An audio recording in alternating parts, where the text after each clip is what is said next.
Hello, welcome to Adventures in Lollygagging.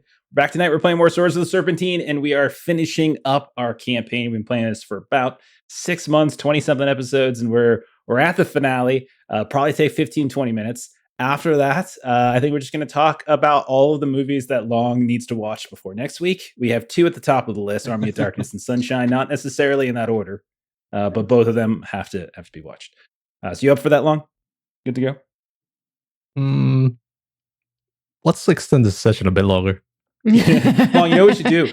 We should get you to start doing viewing parties as part of your duties to Adventures in Lollygagging. It's just a way to fill up some content, on the streaming channel. Hey, there we go. There you go. This could be some odd hours. That's okay. I mean, fine. We have viewers in all different time zones, so actually it might be perfect hours for some people. All of a sudden, you're going to get a lot of European friends. It's going to be great. You want European friends, don't you? What do you have against? I don't have any. Okay. I don't. Yes, you do. Who's that Belgian guy that we used to play games with? That one guy. You know his name. Ruben. Yeah, it's Ruben. Yeah, he's your friend. Is he not your friend? All right, I'm going to tell Ashley that you said Ruben's not. Put a little note for myself. Okay. Drama. Put it down. I'm very upset with you. Starting out hot. Just saying. Even Derek even went and visited him and everything. Crazy. No, just saying. Wow.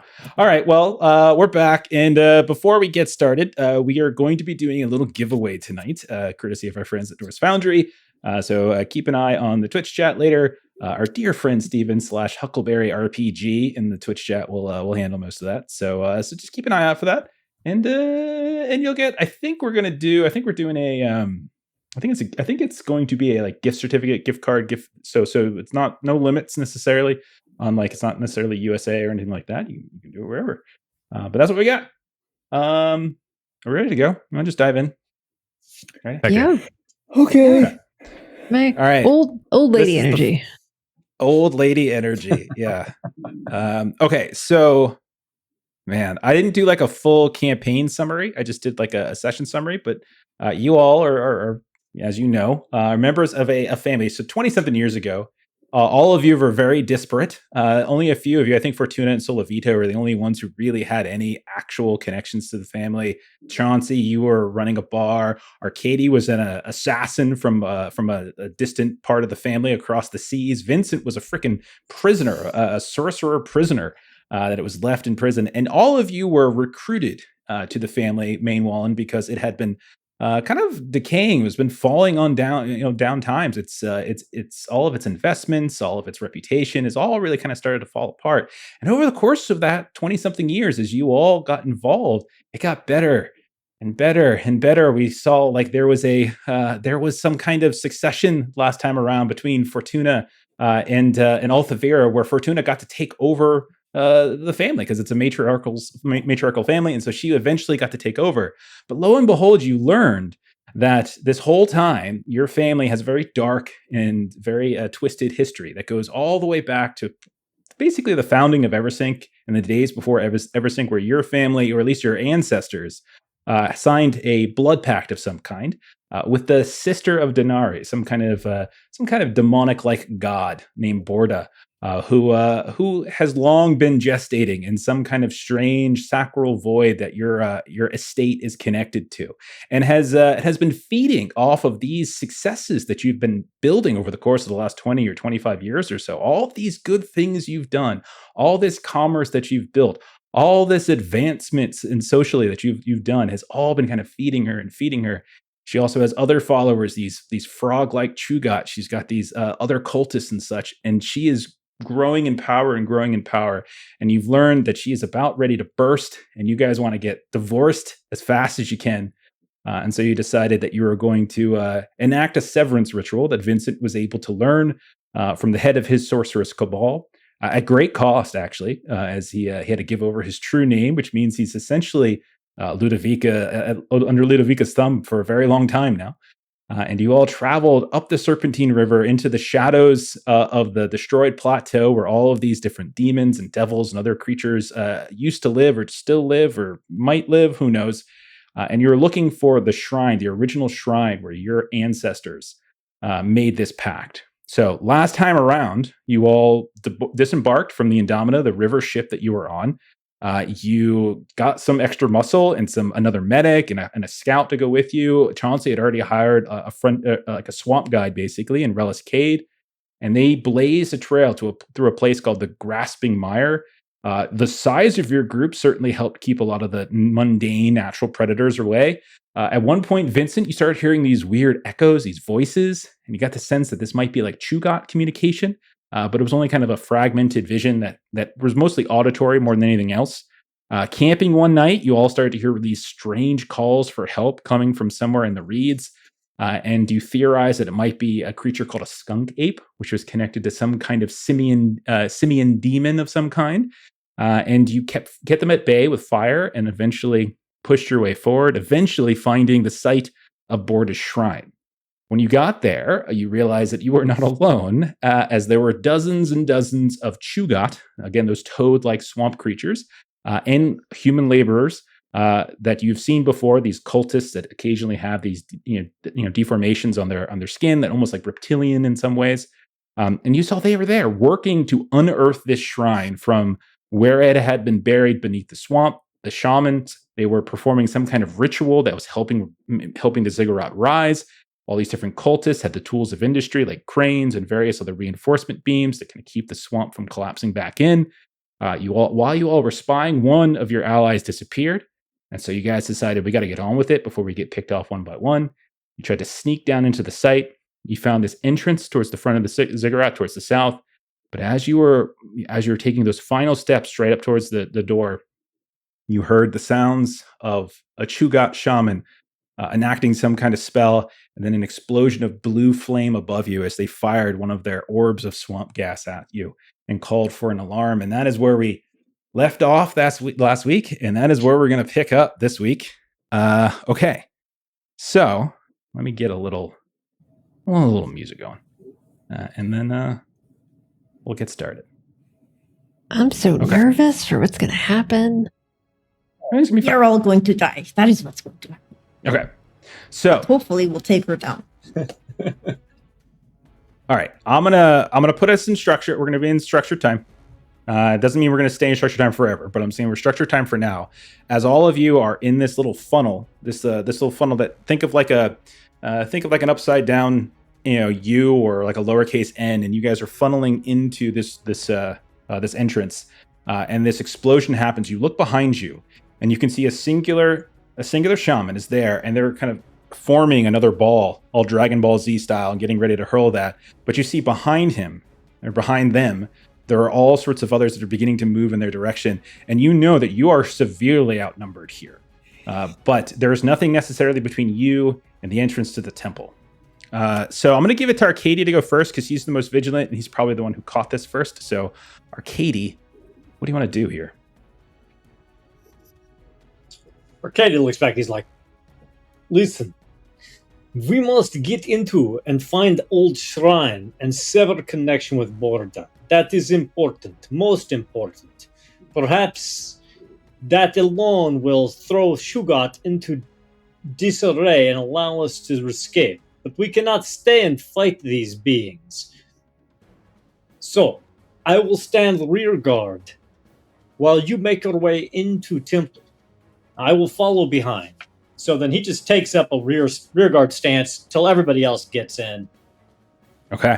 And he hopes that we can all move in before the shaman closes on us. Okay. So you can see, again, the shaman is just getting in. Like, you obviously get the control when he goes, but he's forming it. You see more coming. Do we want to say Fortuna? I mean, Fortuna is the matriarch, or who do you think is going to go next to? Yeah, he would definitely give it to Fortuna at this point. All right, Fortuna. What do you do? Fortuna and her cane are going to move as fast as her brittle bones can go in the direction that Arkadiy pointed to. Okay. So you rush in, you get to the entrance. There's this archway that seems to go into this large ziggurat. Remember, it's a series of kind of tiered steps. And it's mostly up out of the swamp, you can see, but there is still some swamp water and some grime. They haven't fully cleaned it out. They've almost fully unearthed this thing. And as you start to go inside, you can see like there are pathways that go in various directions. Sola Vita might have a better understanding, we said, about how to navigate towards like where this central ritual chamber might be, that is at the heart of this place. But you see it literally just splits out, like one's to the right, one's to the left. You can see that there's walls in front of you. There's various grime dripping and running down the walls. You can even see some vegetation still left over from where things haven't fully drained. There are occasional like little bits of swamp gas that are giving light here and there. Probably the shamans themselves have set that up. You hear the sounds of voices and inside somewhere, but nothing immediate. So Fortuna, you go in. Who do you want to give it to?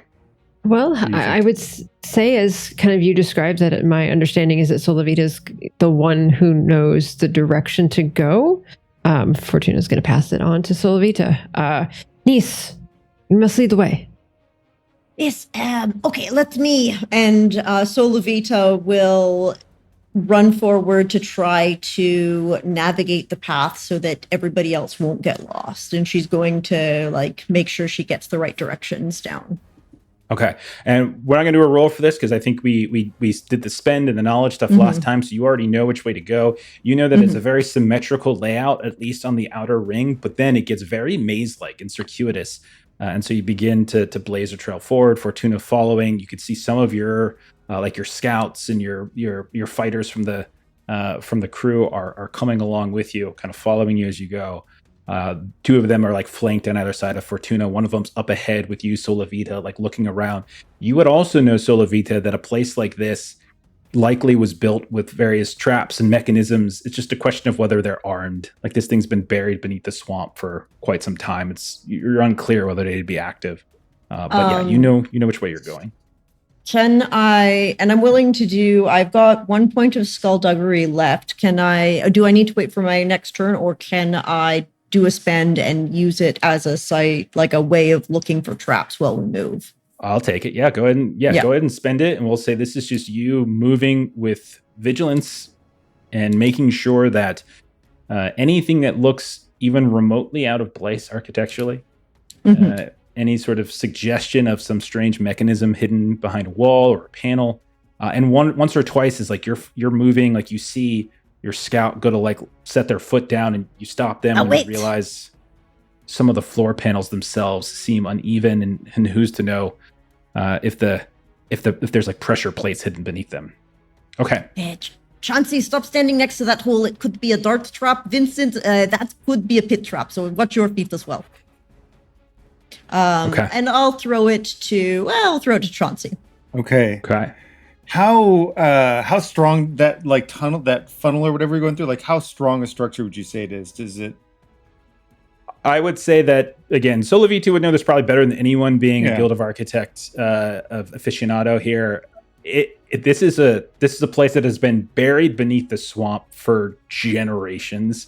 Yeah. It also looks like they are setting up reinforcement scaffolding here and there. Yeah. It's probably not in the greatest of condition right now. I asked because I had an idea for a ridiculous luck spend. Because the Chew God is literally in the middle of summoning up this big old fireball, right?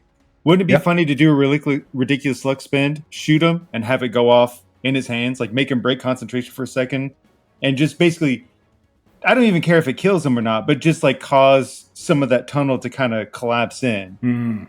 To keep I think where he's standing, since he's behind you guys, you're probably only going to get maybe like the lowest level of the ziggurat that'll probably get hit by it. Otherwise, like it's the type of thing where if you baited him in a bit and then did it underneath the entranceway, that probably would collapse the entranceway if you wanted to do that. Yeah, but then I'm leaving Arkadiy out there, so I don't want to. Well, you don't have to necessarily do it this turn. You can wait and just kind of sit around for a second turn and kind of go from there. Sounds good. For now, I'll follow the group.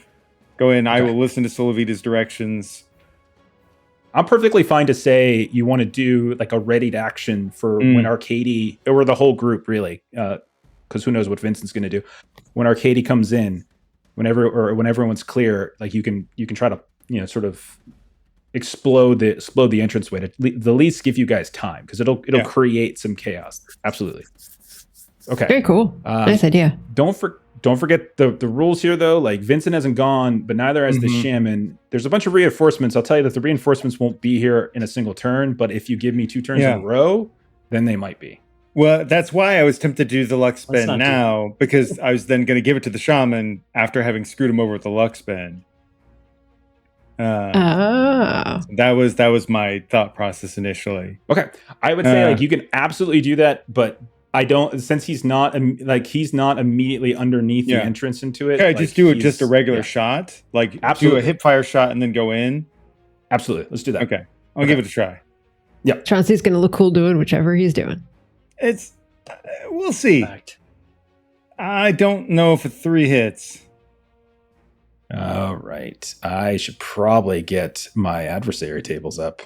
I don't It's think not it the worst does, though. roll. That's fair.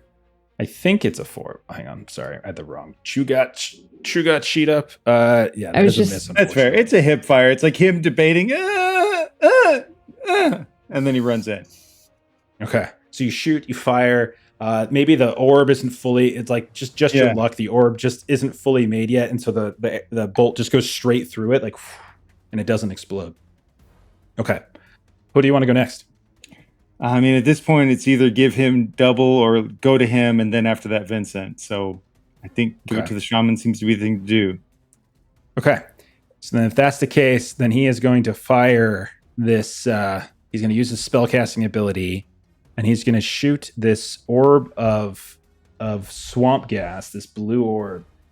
I've got 2 targets back here, Arkadiy and Vincent. It's going to target Arkadiy, which makes sense. You said you drop back, so you're probably the most easily accessible one. So he's going to fire a sorcery shot at you. All right. It's going to be a 4, just a 4 to hit. Actually, that was a really bad roll. That's okay. So It's I'm assuming either it's my good. health or morale, so I don't know which one he's Yeah. targeting, but This is going to target health, and I am going to spend some of his malice to get an extra damage die, so I can do some extra damage. Man, I'm rolling like crap already. This is a bad sign. This is bad. Maybe we should start over. good for us. That's You 6 know what? total We damage. had 2 weeks of Oh, ones. nice. I think it is your turn. As we can Only see in 6 points. Foundry all of last week's Mhm, Should have been mhm. higher. stuff there. Okay.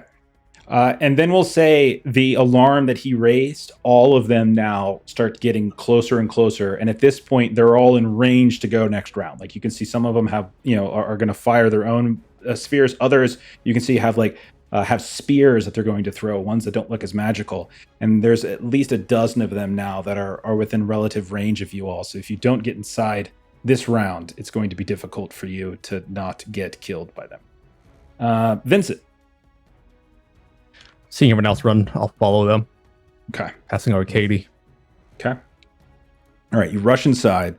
You catch up with where Solovita and Fortuna and all the others are. Okay. Is there any Arkadiy. action? Any action you wanted to take or anything besides move? Yeah, I can do. Hearing Chauncey speak about collapsing the doorway, probably I can try Forsyth's grimoire here and do a Okay. stone corruption. Oh. after Okay. Arkadiy gets in. Okay. So it is. So you go inside. You pull out Orsyth's manual, this big, heavy, clunky book. Call out to Arkadiy. Arkadiy, it's your turn. You're out here alone. So Arkadiy runs past Vincent, sees Vincent is readying a spell, turns to him and goes, "All right, my dear cousin, time to bring down the house." And he gives it So back. buy us some time.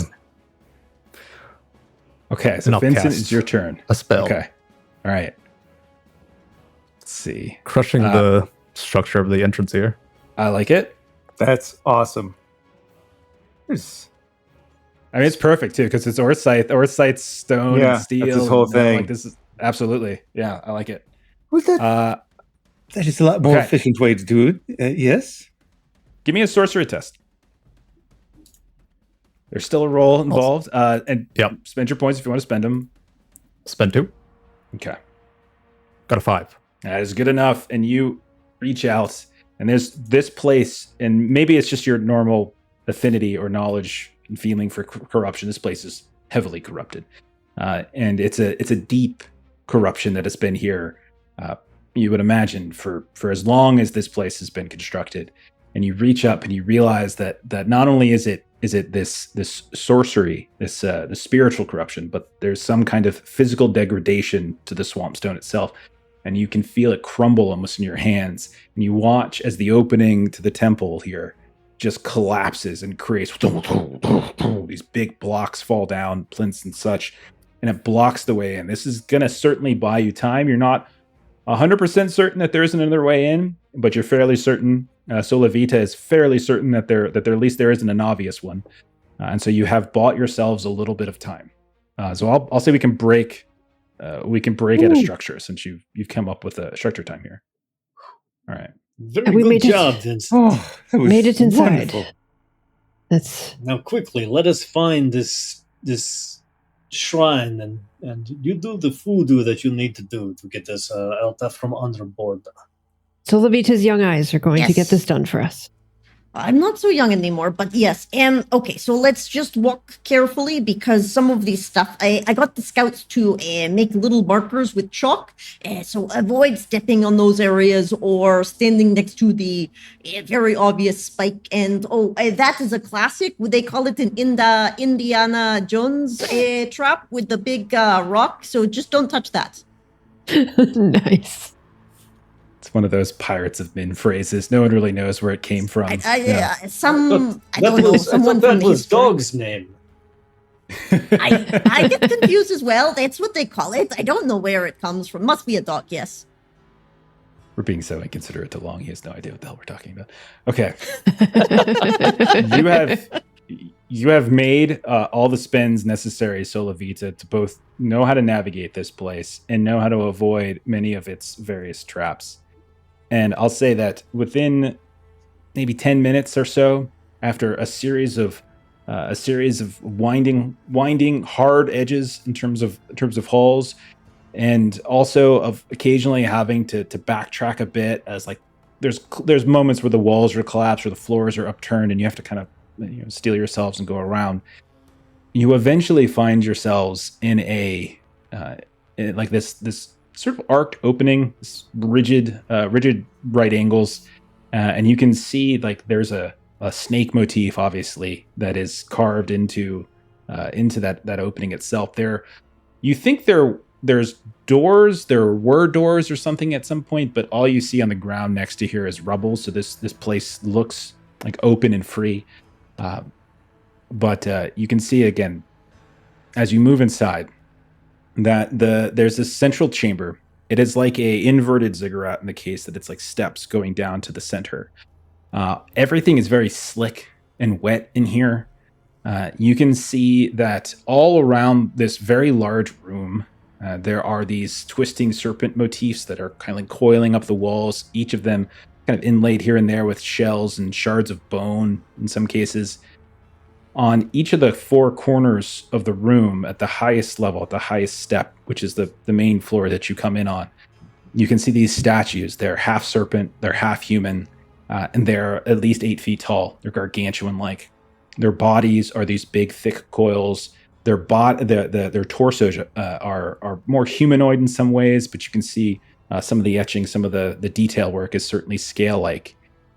And you notice, too, that at the base of this chamber, which goes down a series of steps, there is this large altar that is inside of a massive basin filled with this like thick black brine or liquid of some kind.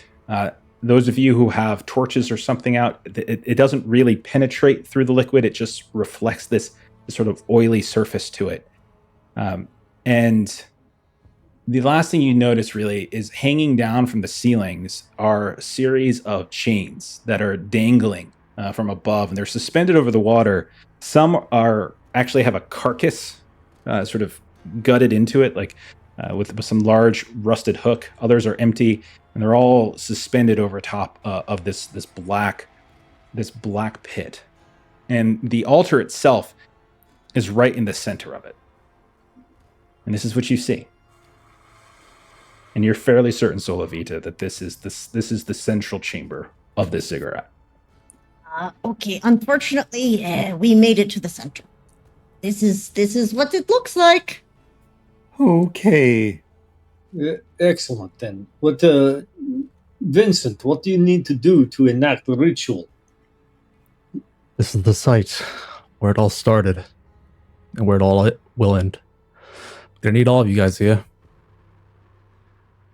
We are at your Yeah. service. Arduous task. The corruption here is dense. The longer we spend here, we might not make it out.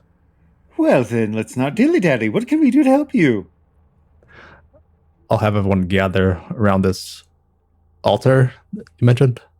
Okay. Do you lead the way down there, Vincent? Yeah, I'll lead the way. Okay. When you take that last step down into that black water, a few things happen. Yeah, First, hold on. you sink into it as it just gives way. There's no other step. It's like you think you're stepping down into just a sort of a flooded next step, but instead you just fall completely in. So that's the first thing that happens. The second thing you realize is that like it's burning you, and you feel like any exposed skin is just burning away at you, like acidically, right? And you look and you quickly come back up, and you look at your hands, and you can just see this horrible burning sensation. Your skin is being turned red. Some of your hairs are kind of going gray where they might not already be. And even your clothes themselves are being tarnished. And it feels quite terrible. Take 1 point of health loss, Vincent. The third thing that happens is, and this is probably something that I would say Arkadiy and the others who are not yet into this pool, you would notice that on the other side of this big square pit, this basin, you can see like a little bit of a rippling in the water. Nowhere near where Vincent jumped in. If I can, I would like to quickly grab Vincent and pull him back out. Absolutely. Because You I can would pull have him been right behind Yeah, him. no problem. Okay. You can pull him up. I have Water's a a bit better deep idea, here. Vincent. I Do we might need to your... get to platform and middle? Is that what you're... Yes, that's the problem. So we've got a... Well, if you're feeling like a gymnast, the upper chains we could try, but I would like to try... I was going to drop some stone in, but maybe if I could change the consistency of the top of the water so that we can walk on it. But I would need, I don't know, I'd need more magic. Vincent, I might need to borrow you in some sort of piggyback maneuver, one might say. I may What's also the have something distance that I could between do. the center platform True. and... I would say that like it's a fairly large basin. The basin's probably a good 30 feet across, and then the altar like is quite sizable. It's probably about 10 feet long and maybe about 5 feet in width, and it sits effectively at the center of that basin. So you're looking at like, depending on which angle you come from, anywhere from like 20 to 25. So we're not long jumping that. No, I mean you could certainly try to swing on the chains and stuff like that, but you could also try to build a bridge, like whatever Solovita's cooking up here as well could potentially work. And it's not like it's not like it instantly caught him on fire. It's just plunging himself so deeply into it, like unawares that it was going to give way. That consuming him was enough to really kind of burn away at all the little pieces. If you're careful and you cover yourself up, you could probably like withstand a little bit of it before it starts to get to you. So I have a question. With my Matriarch, I now have the ability to do some swamp stuff. And so one of the things that I can do is basically like walk across the swamp as if it's on a cobblestone road. So my question for you is if this interior still counts as swamp. I would count it. How many points do you have left in this? Do you remember? Sorcery Ring 3, have you used any so far? I have not. Okay. Okay, you could make a sorcery check just for yourself. You could also, I know you're new to spellcasting, you could use your 1 point of corruption to try to create an effect for everybody, to essentially give the party some kind of swamp walking spell or something. You could certainly do that. So unfortunately, there was something that I spent the corruption on last episode. So I got 1 corruption with this, and I spent it already. Okay. Maybe but audience I- points? No. Yes, I have not yet used the audience Your once refresh. Okay. once an arc. All right. Go for it. There.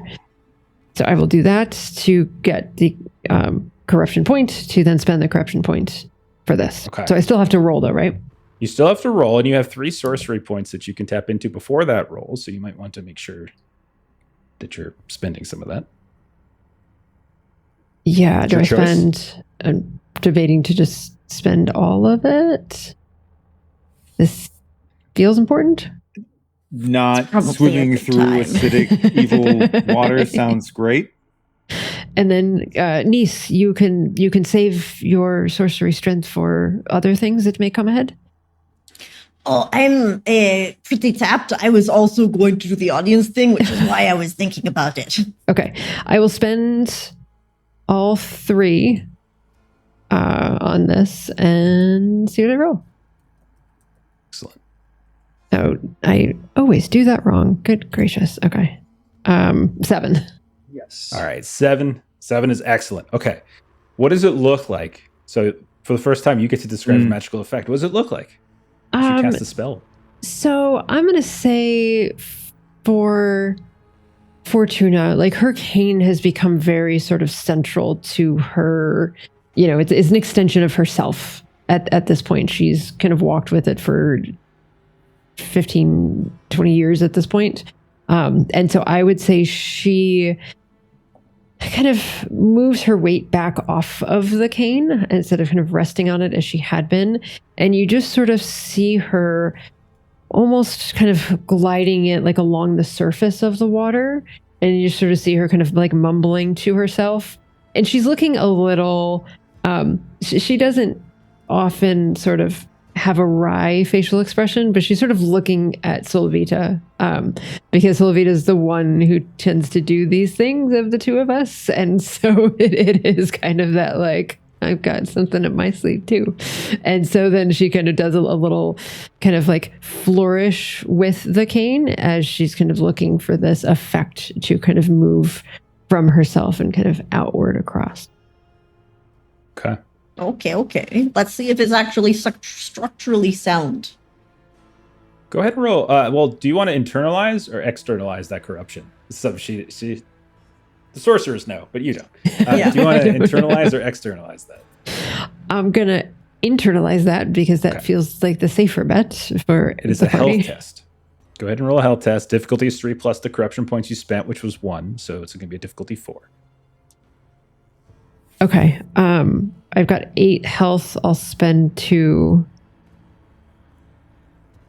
4. All right. You're okay. You're okay. So basically, it was the this is the thing that could potentially like kind of create those blemishes, like the scales, or like the way like Long's described some albinoism here and there, and some of his effects. Okay. So all of you watch as Fortuna is capable of literally walking across swamp water. And then, and she, as she goes, because Solovita made a comment about it being structurally sound, and so she's going to kind of go across first, and she just keeps tapping it with her cane and kind of like looking back at you and tapping it with her cane and back at you. I'm not waiting Seems for sound participate. to me, niece. Chauncey runs into you. Blows right past. cannonballs into the water.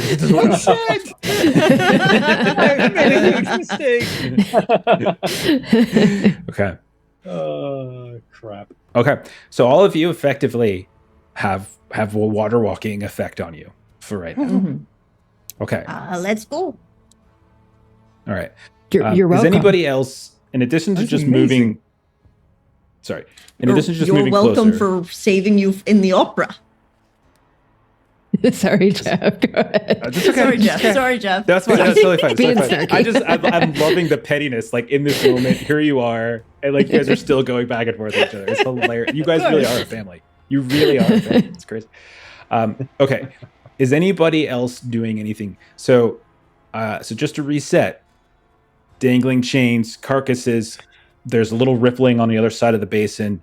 You got an entranceway that isn't blocked. You've got these four statues from the different corners. I just wanted to call out if anybody is using an investigative ability to do something or learn something.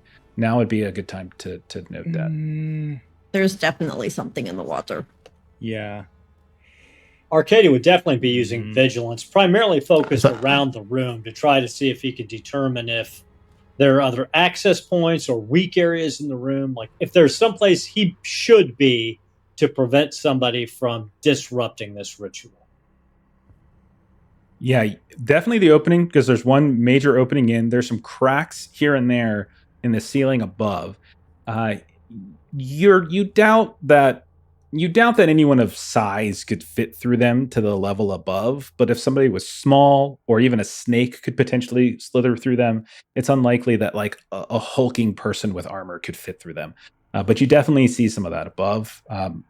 It's kind of somewhere some of those chains are fixed. That's something you see. And I would say if you're using your vigilance, you would also notice that like that rippling is slowly moving in your direction, like in the direction of the altar, I should say. All right. Who else? We must be quick. I would my keep up the cousins. skullduggery. Sorry, Okay. Aaron. That's okay. Skullduggery. No, not Okay. useful here. Well, no, I'm just trying to think about what I would flavor some information Architecture. for. I use the power of architecture. I would say with skullduggery, you would definitely notice that as you get to the altar, two things. First, the altar, like I would say, and this is anyone can see this part. The altar is partially submerged in the water still. You can see whatever the base is goes deep down into the water. But also, you notice that it is affixed with a lot of the same motifs that you've seen elsewhere. Sometimes on the statues during the secession ritual. Sometimes some of the things that were carved and painted on different aspects of your home and like the chapel. So you're seeing a sort of familiar iconography here and there, very serpentine-like. The legs themselves have like that scale quality. It's metal as well. It's tarnished in many ways, but it's still a metal that seems to have been affixed there.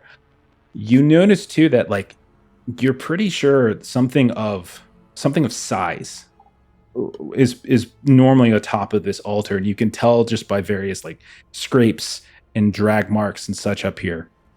And you think that like there are these little heads that pop up, like these snake heads that pop up at each corner, and like there are these eyes that look like rubies, maybe, you think? Like they're reddish in color, or garnets possibly. They're covered in grime, so you can't quite make it out. So those are the things that skullduggery might give you. Laser trap. Those eyes are definitely a laser trap. What? Yeah, you see the red eyes over there, Chauncey? Laser trap. I was like the guy on the ship. Yes. Just like his. I really hate magic. You also are fully healed right now because of I magic. know. I am aware I'm a hypocrite. Okay, as long as you're aware. Sort of. Okay. So, something big sits here, something's rippling in the water over there. Yes. Let's do this very quickly, Vincent. I don't like this area. It's too exposed, and there's a lot of terrible things that I think are coming. God, I'll get it started. Just make sure nothing interrupts. I will do my best to block everything. I don't think I have anything to spend here that really helps. That's fine. To It's learn. totally fine. I have All one right, final Vincent. point of laws and traditions, if that could help at all. In what Happy way? to spend if that would give me any information about anything else that we can see in this room. If it doesn't apply, I'm totally cool with that, but don't want to leave a point It's a unspent. sacrificial altar between like what Solavita's seen and like traditions. Like it's some sort of sacrificial altar. Okay. Yeah, All right. most certainly. Okay, Long. So if you're going to be the ritual performer, what this is going to be a contest, a full contest. So what effectively that means is that you're rolling a test, and then you have an opponent who you may or may not see, who is also rolling as well. And so you're going to be continuing to do that. And the first to fail loses that contest, right? Is effectively how that works. Obviously, sorcery will be the role here, so you're going to be doing that. And this is essentially going to be a round by round thing. So you're going to be working against each other. Now, one of the things that Ludovica taught you, Vincent, is that this ritual is a lengthy one, so it likely will take time.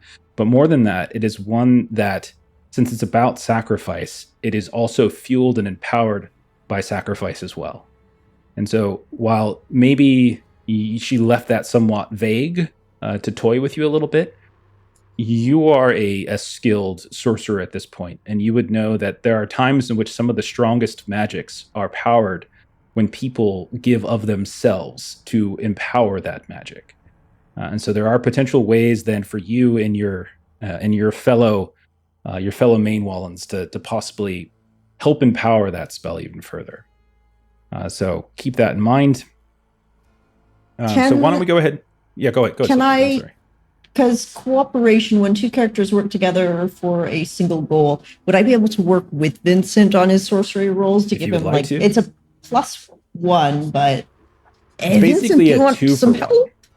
Or it's like you spend a number of points and he can only get the benefit of all but one. Like one of those is so you basically have to you tax yourself 1 point to give him more points. Vincent, do you want help with this, or do you think you're okay? You can all lend a hand during it. If you see moments, feel free. Hey, right. Real quick question, Jeff, before we get started. Did we get any refresh tokens for closing the entrance? I would give you another good point. I would give you 3 for that. Yeah, I would give you 3 because that's how much that shaman would have been worth. So you can take your 3. I think Vincent should have all of that for his sorcery. Yeah, I'll take it. I don't argue. Okay. Wait a second. So I thought you don't like sorcery. Well, that's why I want somebody else to have all the points, because if he runs out of points, I have to give blood, and I don't want to give blood. Okay. I'm not a coward. I'll walk up to the altar, place this ancient stone that I was given onto it, whisper some words, let the flesh heal, let the blood boil clean, and our name echo free to get it started. Okay. Roll your sorcery test. I will also roll mine. Right here. And again, you're looking to pass. So this isn't like who rolls higher. This is you are rolling until you fail, until one side fails. And the side that fails is the side that loses, essentially. I'll do a 2 point to start it off. Okay. Yep. All right. That's pretty good. Max roll, 8 total. Nice. Okay. That is most certainly a success. And what all of you feel immediately is this pang in your guts. Like you all feel it. Like this just sudden sharp, like something, not so much like something is being stabbed into you, but as if something is being wrenched through your stomach. And all of you hear a voice, and you hear like kind of echoing, and you're not even sure where it's coming from. Fortuna, for a moment, you might even think that it's in your head because it's a voice that is familiar to you. Like it's certainly Borda's voice. And you just hear, betrayers, fools. I cannot be dealt with so easily.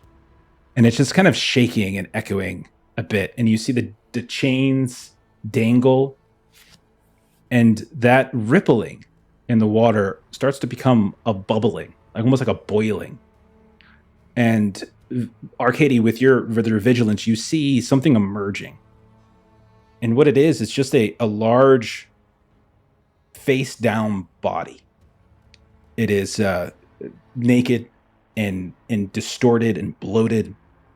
And it's certainly green and brown and pockmarked here and there, and it's just floating there in the middle of this basin.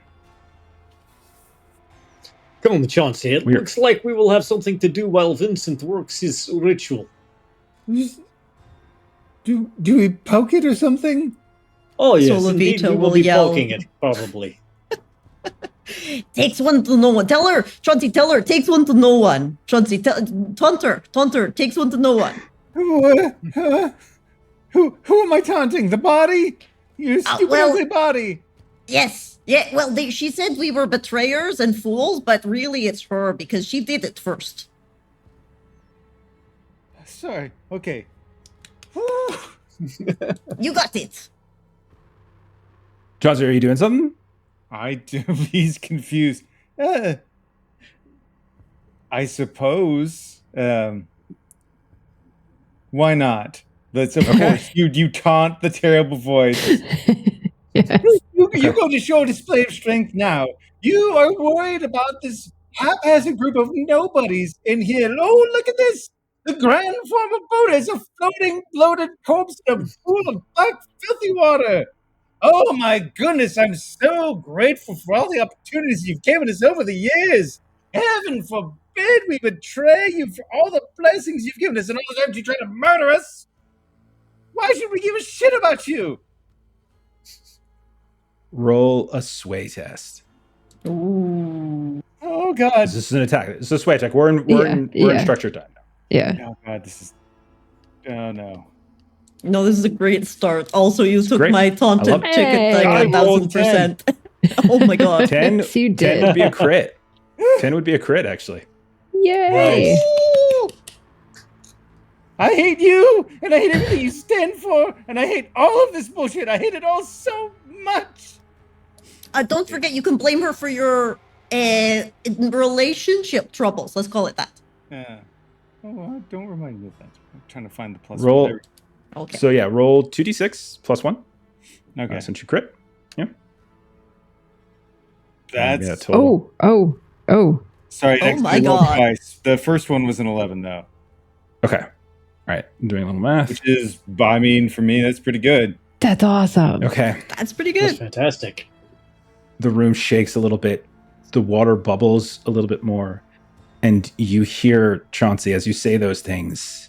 If you hate me so much, why did you deliver me 4 beautiful children?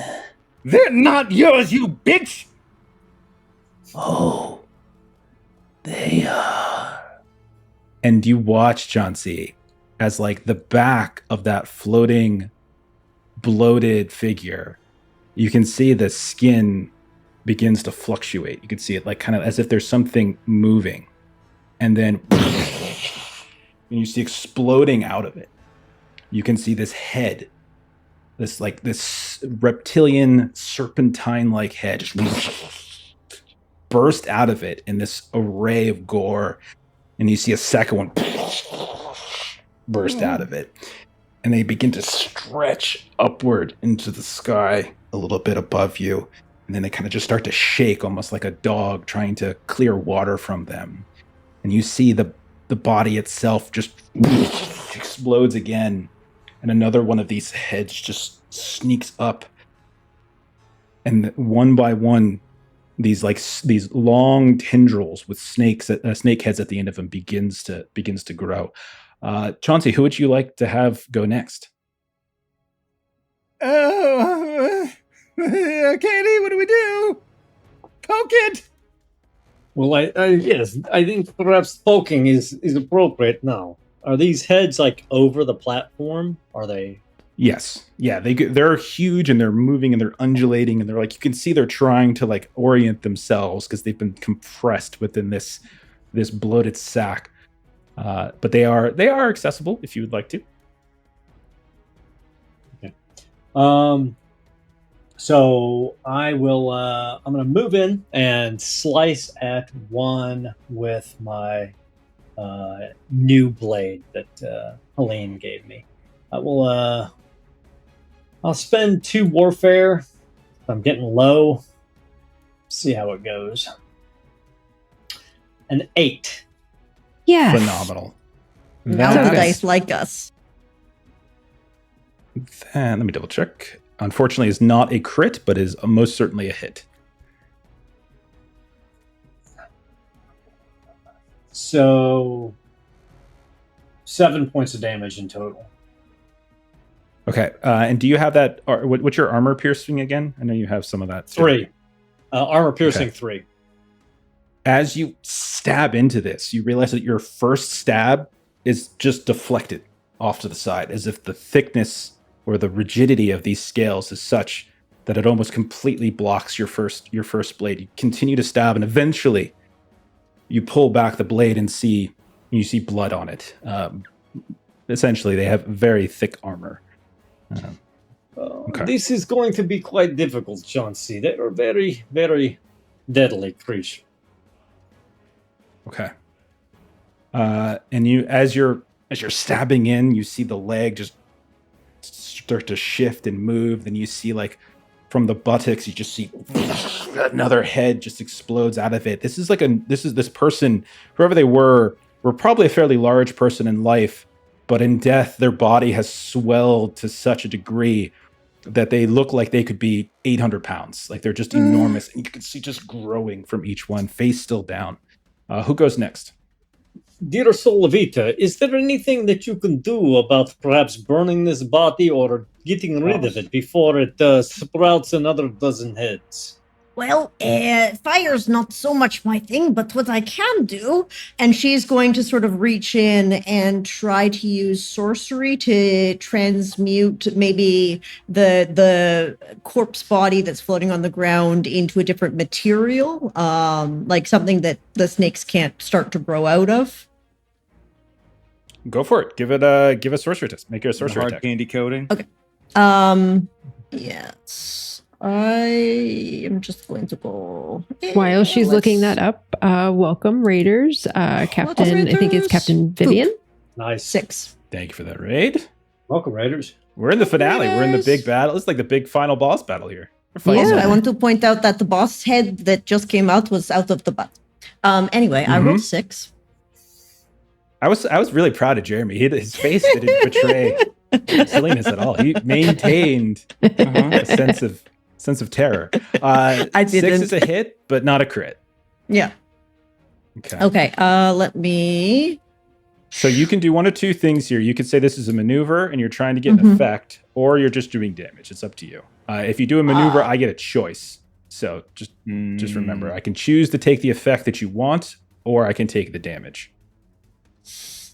I assume that okay, I'm going to say maneuver. Okay. To try to like turn her body into stone or metal. Gotcha. So the difficulty the difficulty is what you rolled, which was a 6. So the target must either accept the effect of the maneuver, or it has to suffer damage equal to the difficulty -2. I'm going to take the damage instead, obviously. Yes. But you see as the skin around this bloated sack begins to harden, one of the heads of these snakes reaches down and just bites off a flank where that stone had begun to form and just wrenches it free. And you see from the hole that it creates, about 100 small, tiny snakes about the length of a finger begin to flood down into the pit that you guys were all hovering atop of. But you did have some damage still. The damage to go through. So let me make sure I understand this, Jeff. So by attacking the body, a lot of little snakes basically disappear down into the depths. They flooded into the water. Yeah. Yep. Alive. Okay, Arkadiy, I think that's going to take an attempt number 2, but 5 damage. Okay. So I think Vincent and Fortuna still has to go, and remember that Vincent is doing the ritual. We'll talk about that in a second when it's his turn. But we have Fortuna, Vincent, and we have this creature. Yeah. And do we still have our do I still have the 2 fighters? And their warfare pools? The way we're playing it is that they are literally your warfare pool. So if you want to send them to do warfare and stuff like that, so we're playing them that way. Yeah, you're using them as doing. resource pools. That's how I'm playing them instead of NPCs. I actually am going to let the creepy butthead water thing go first, because then Fortuna and Vincent, if Vincent needs support, Fortuna has her turn to help. Okay. All right. So if that's the case, you can see more, like there's several of these various heads come up, a total of 5. You see these long snakes, like the reptilian snakes. They're various colors. There's almost like a rainbow color to them in some ways, but all very dark and muted at the same time. The heads themselves have that kind of fox-like quality that you've seen before. It's again, none of this is sort of completely and utterly different for you. But as this thing is like pouring these snakes out of its side, you suddenly see the body stir, and then there is like a steam geyser almost from the water that throws the body up into the air, and you watch as mid-flight it twists and just sticks its hands and its legs up against the ceiling, and now it's like looking down at you, this big hulking bloated face. The face itself, you couldn't even discern any kind of reaction, emotion from it. You think it's a woman, the hair dangling down in some ways, but the snakes are still there, much like the chains, and they're going to start chomping at you. So I'm This going is so to cool looking. I'm just going to roll randomly for the first one for now. Randomly this is gonna means go that after Melissa is going to Solavita. attack. Oh, never mind. Yeah. It's almost You always made it put right it for at one random. butt. It's fair. It's my fault. Okay. No I'm going make to me eat my own use butt. I'm going to use its fearsome blow ability. So as one action, I can perform a sway attack at the same time as a warfare attack, and then I apply health and morale damage separately, as appropriate to the attacks used, etc. So it's essentially doing 2 attacks in one, but it's targeting different pools. Okay, so let's start. So this is horrific. As you see it leap up, you can see all of the snakes suddenly gasp. One of them lunges down and snaps at you. You can see more of those small snakes like pour and rain down on you all from the sky. So let me roll my sway attack. Tracking my malice. All right, that is a 4 on the sway attack. So I'm assuming that's fine. Yeah, that hits. But what I am thinking is if I can spend a point of, let's say, just architects Sure. to increase the morale threshold by 4 for the combat round. Okay, got it. So that will, is it by 4 or, yeah, it's by 4. According So to you, this, it's by 4. Yeah, you steel yourself from the hideousness of the sight, but as you're staring at the body, one of these snakes comes down and snaps at you, and that'll be the warfare. Okay. That's a 6 on the warfare attack. That hits. Okay. So I'm going to, let's ease into this one. I'm just gonna do our normal roll. Just normal roll. Let me just get all these 7d6s really fast for normal damage now. I'm sorry, did you say 7? All right. No, I was just kidding. Only 4 points as one of them comes down and snaps. Okay, I can survive that. Okay. Okay. Then you see the ground, or you see the floor again is boiling, or I should say the basin is boiling.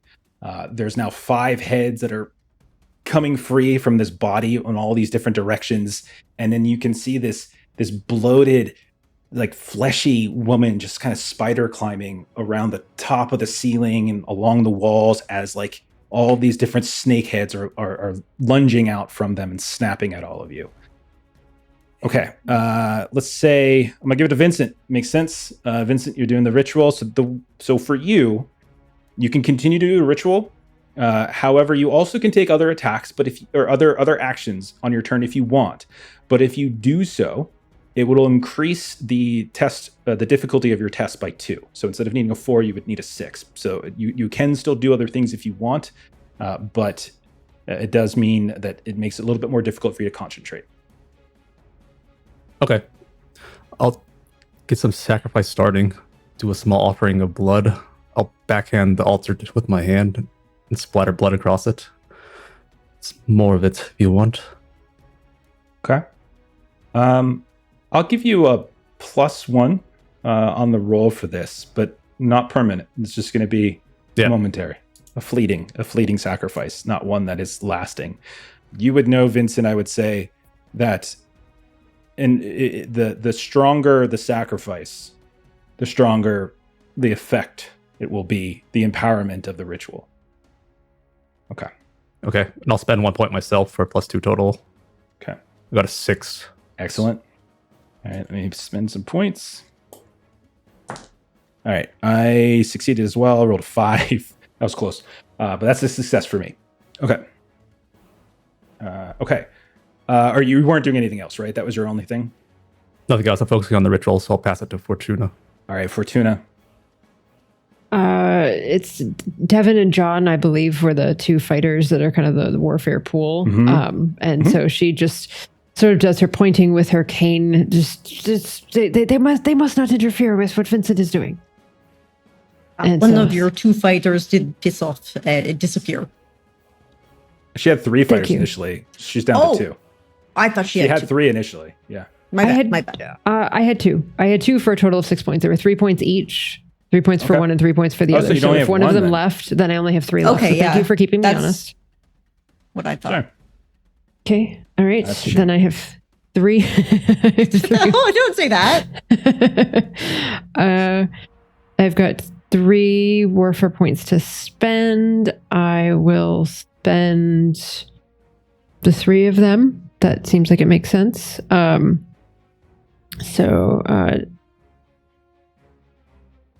thank goodness, because I rolled a 1. So I rolled a 4 on the warfare. So Okay. one of these fighters is going after this thing.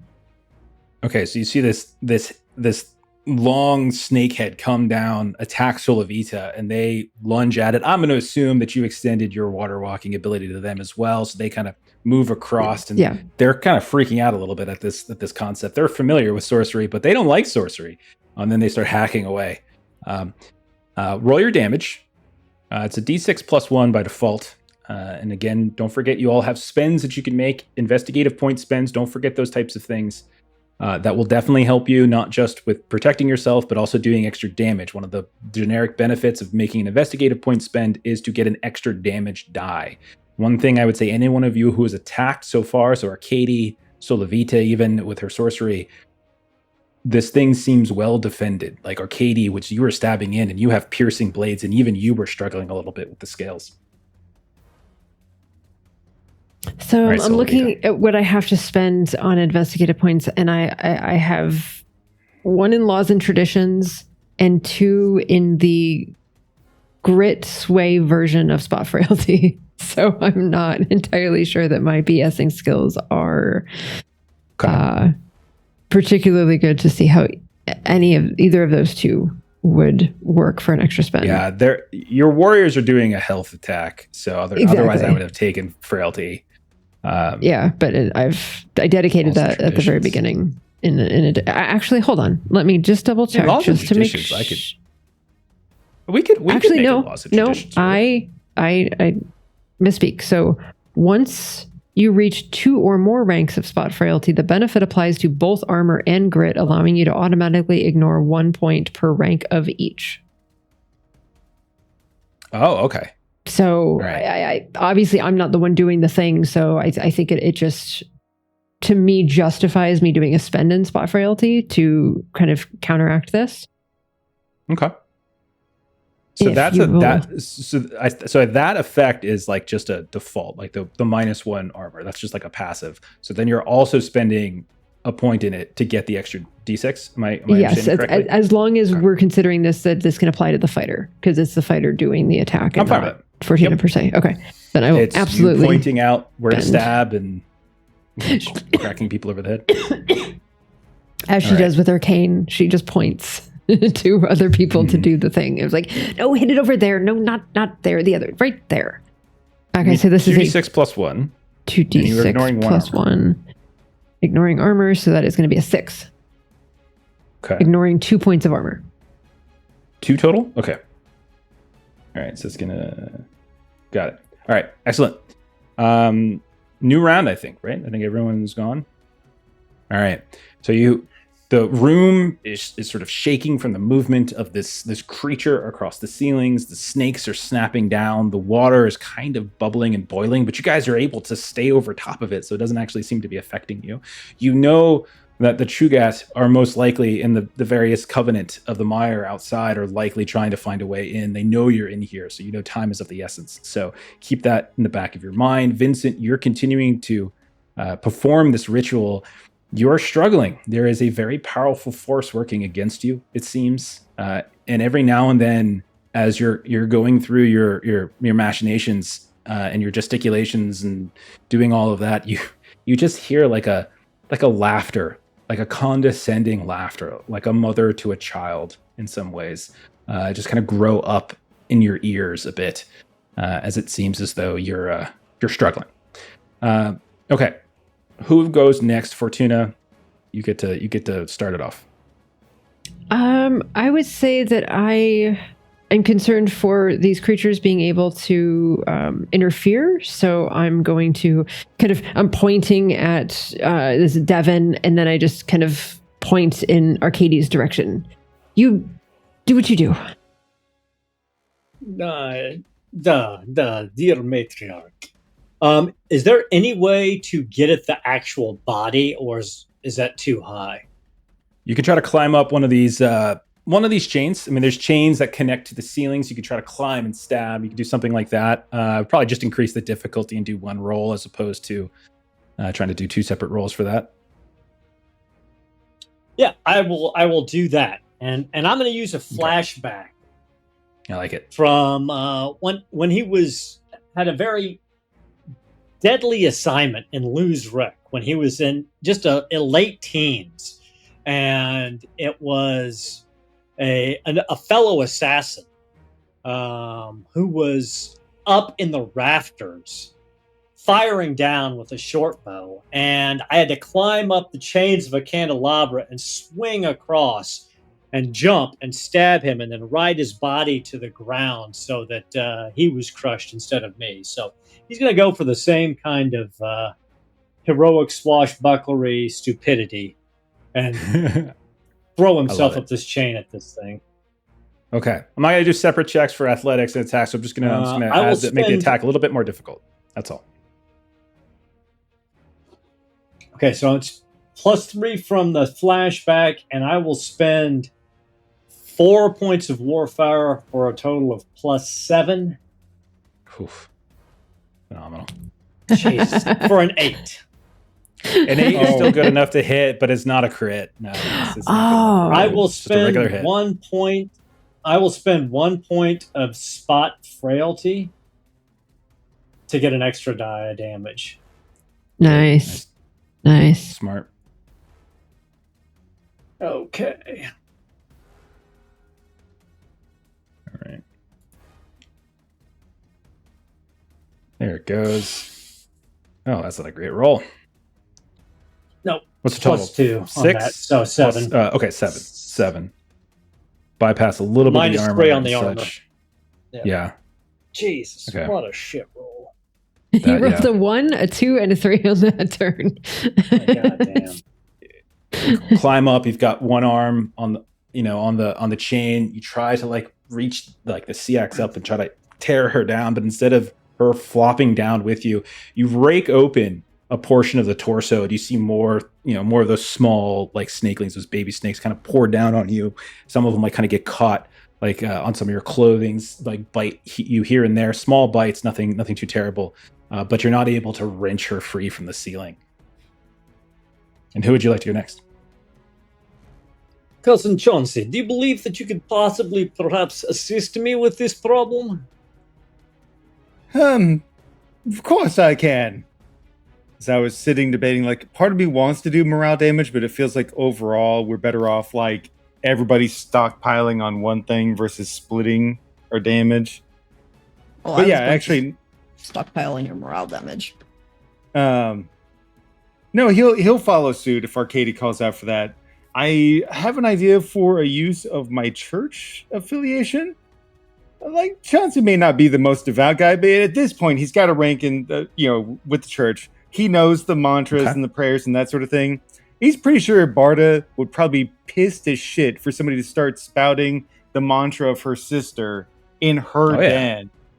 And he's just going to take stock of where all these chains and hooks are and just try to place himself in a spot that he's going to start barking that shit at her, spouting Denari's propaganda to piss her off and try to have her lash out and make it easier for him to shoot her because she's pissed.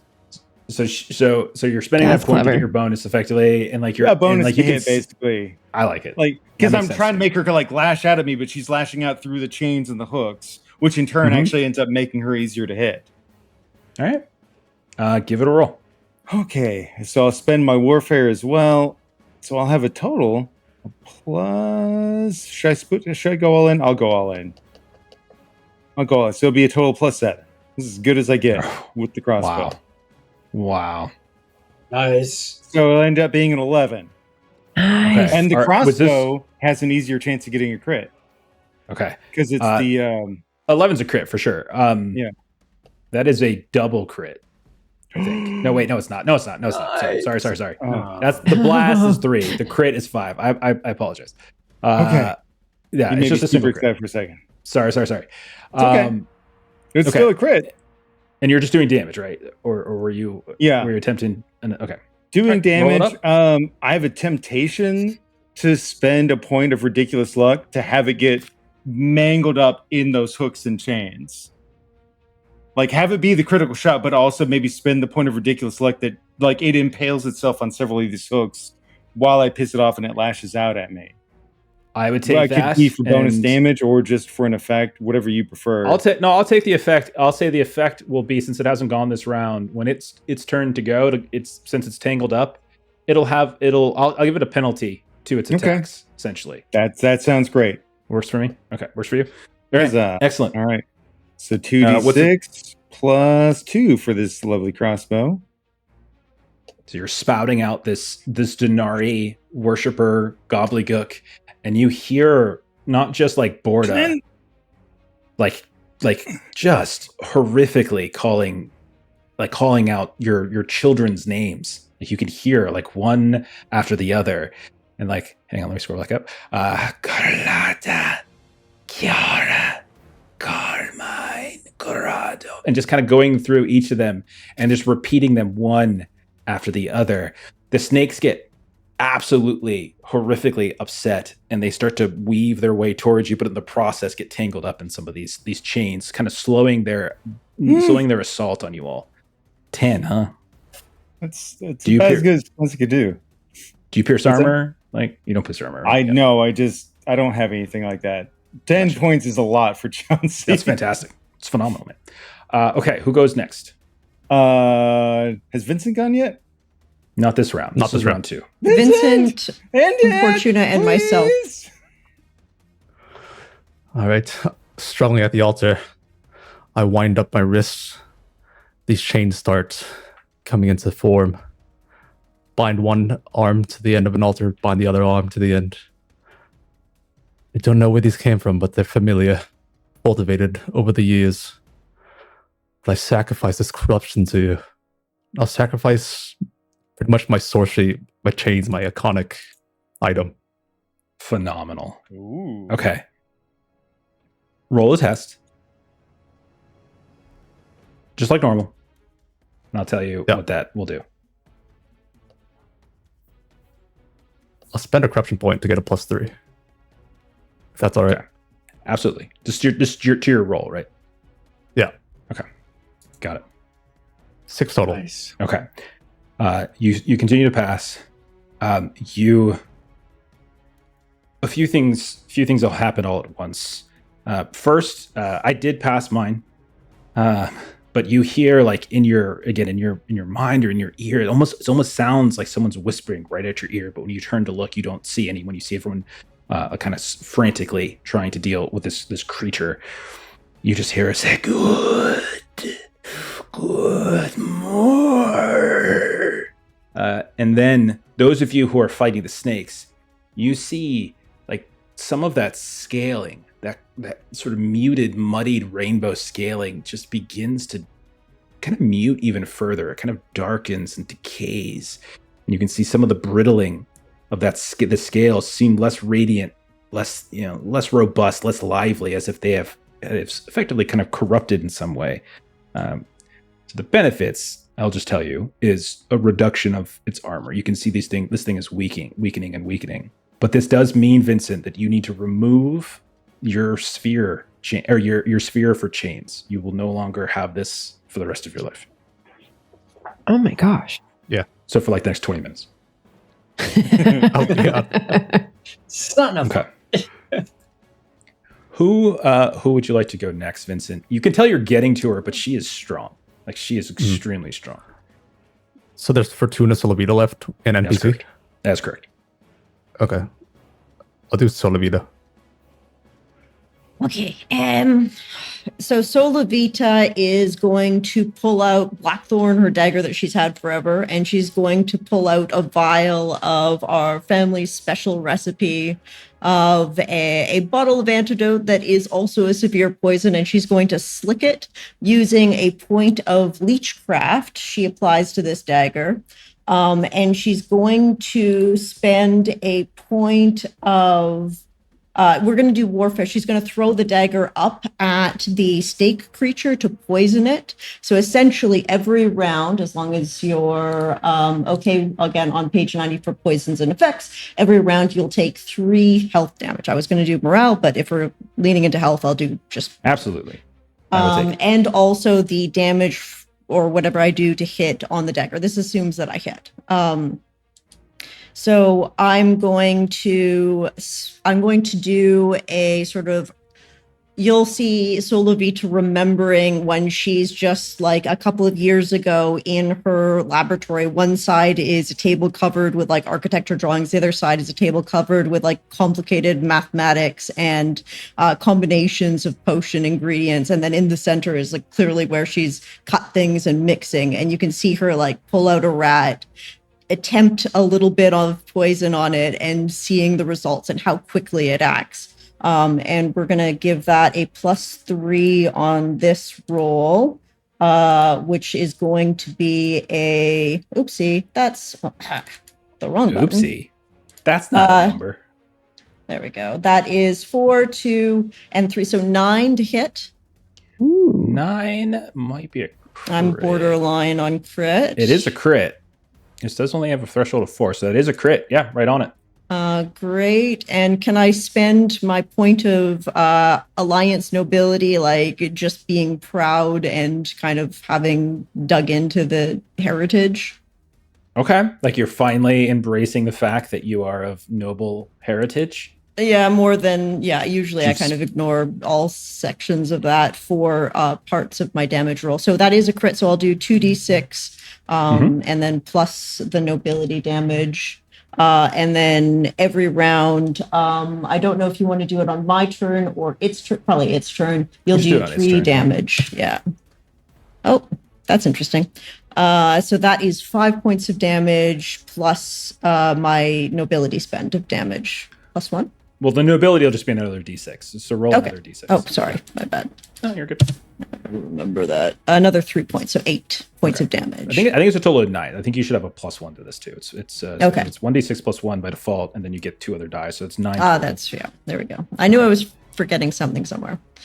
Okay. So you throw this dagger up, and we see it like sink. Like I'm assuming you're going for that, like the fleshy, bloated, the bloated like let's like poison the host. Yeah, and you just spread see it to the heads. Directly, that kind of gets her like right in the neck, and like this big thick neck just stabs right in it, and you just hear for the first time, like you actually hear the creature, and it just vomits out this sort of bile, this black bile that just drips to the ground. And then she's just going to quickly kind of go over to where Vincent and the altar are. She's going to pull out her great-great-great-grandmother Rithilla's skin diary and put it on the altar in front of Vincent. Use what you have to use, and I will remove that from my special iconic items as a sacrifice for his next turn, and reduce my morale threshold. Okay. Not the skin diary. The skin diary is going away. The skin diary. Oh my goodness. Oh, no. It's iconic. All right, who's going next? Fortuna, or do you want this creature to go? Creature gets to go. Okay. I am going to... All right, you guys have pissed it off. It has a penalty to its attacks this turn. So I'm going to have to dip into some malice here to make sure I hit. So screw you, Jeremy. Okay. So no, good. Okay. Because maybe that takes away from points it could spend on sorcery, or probably not. I don't know.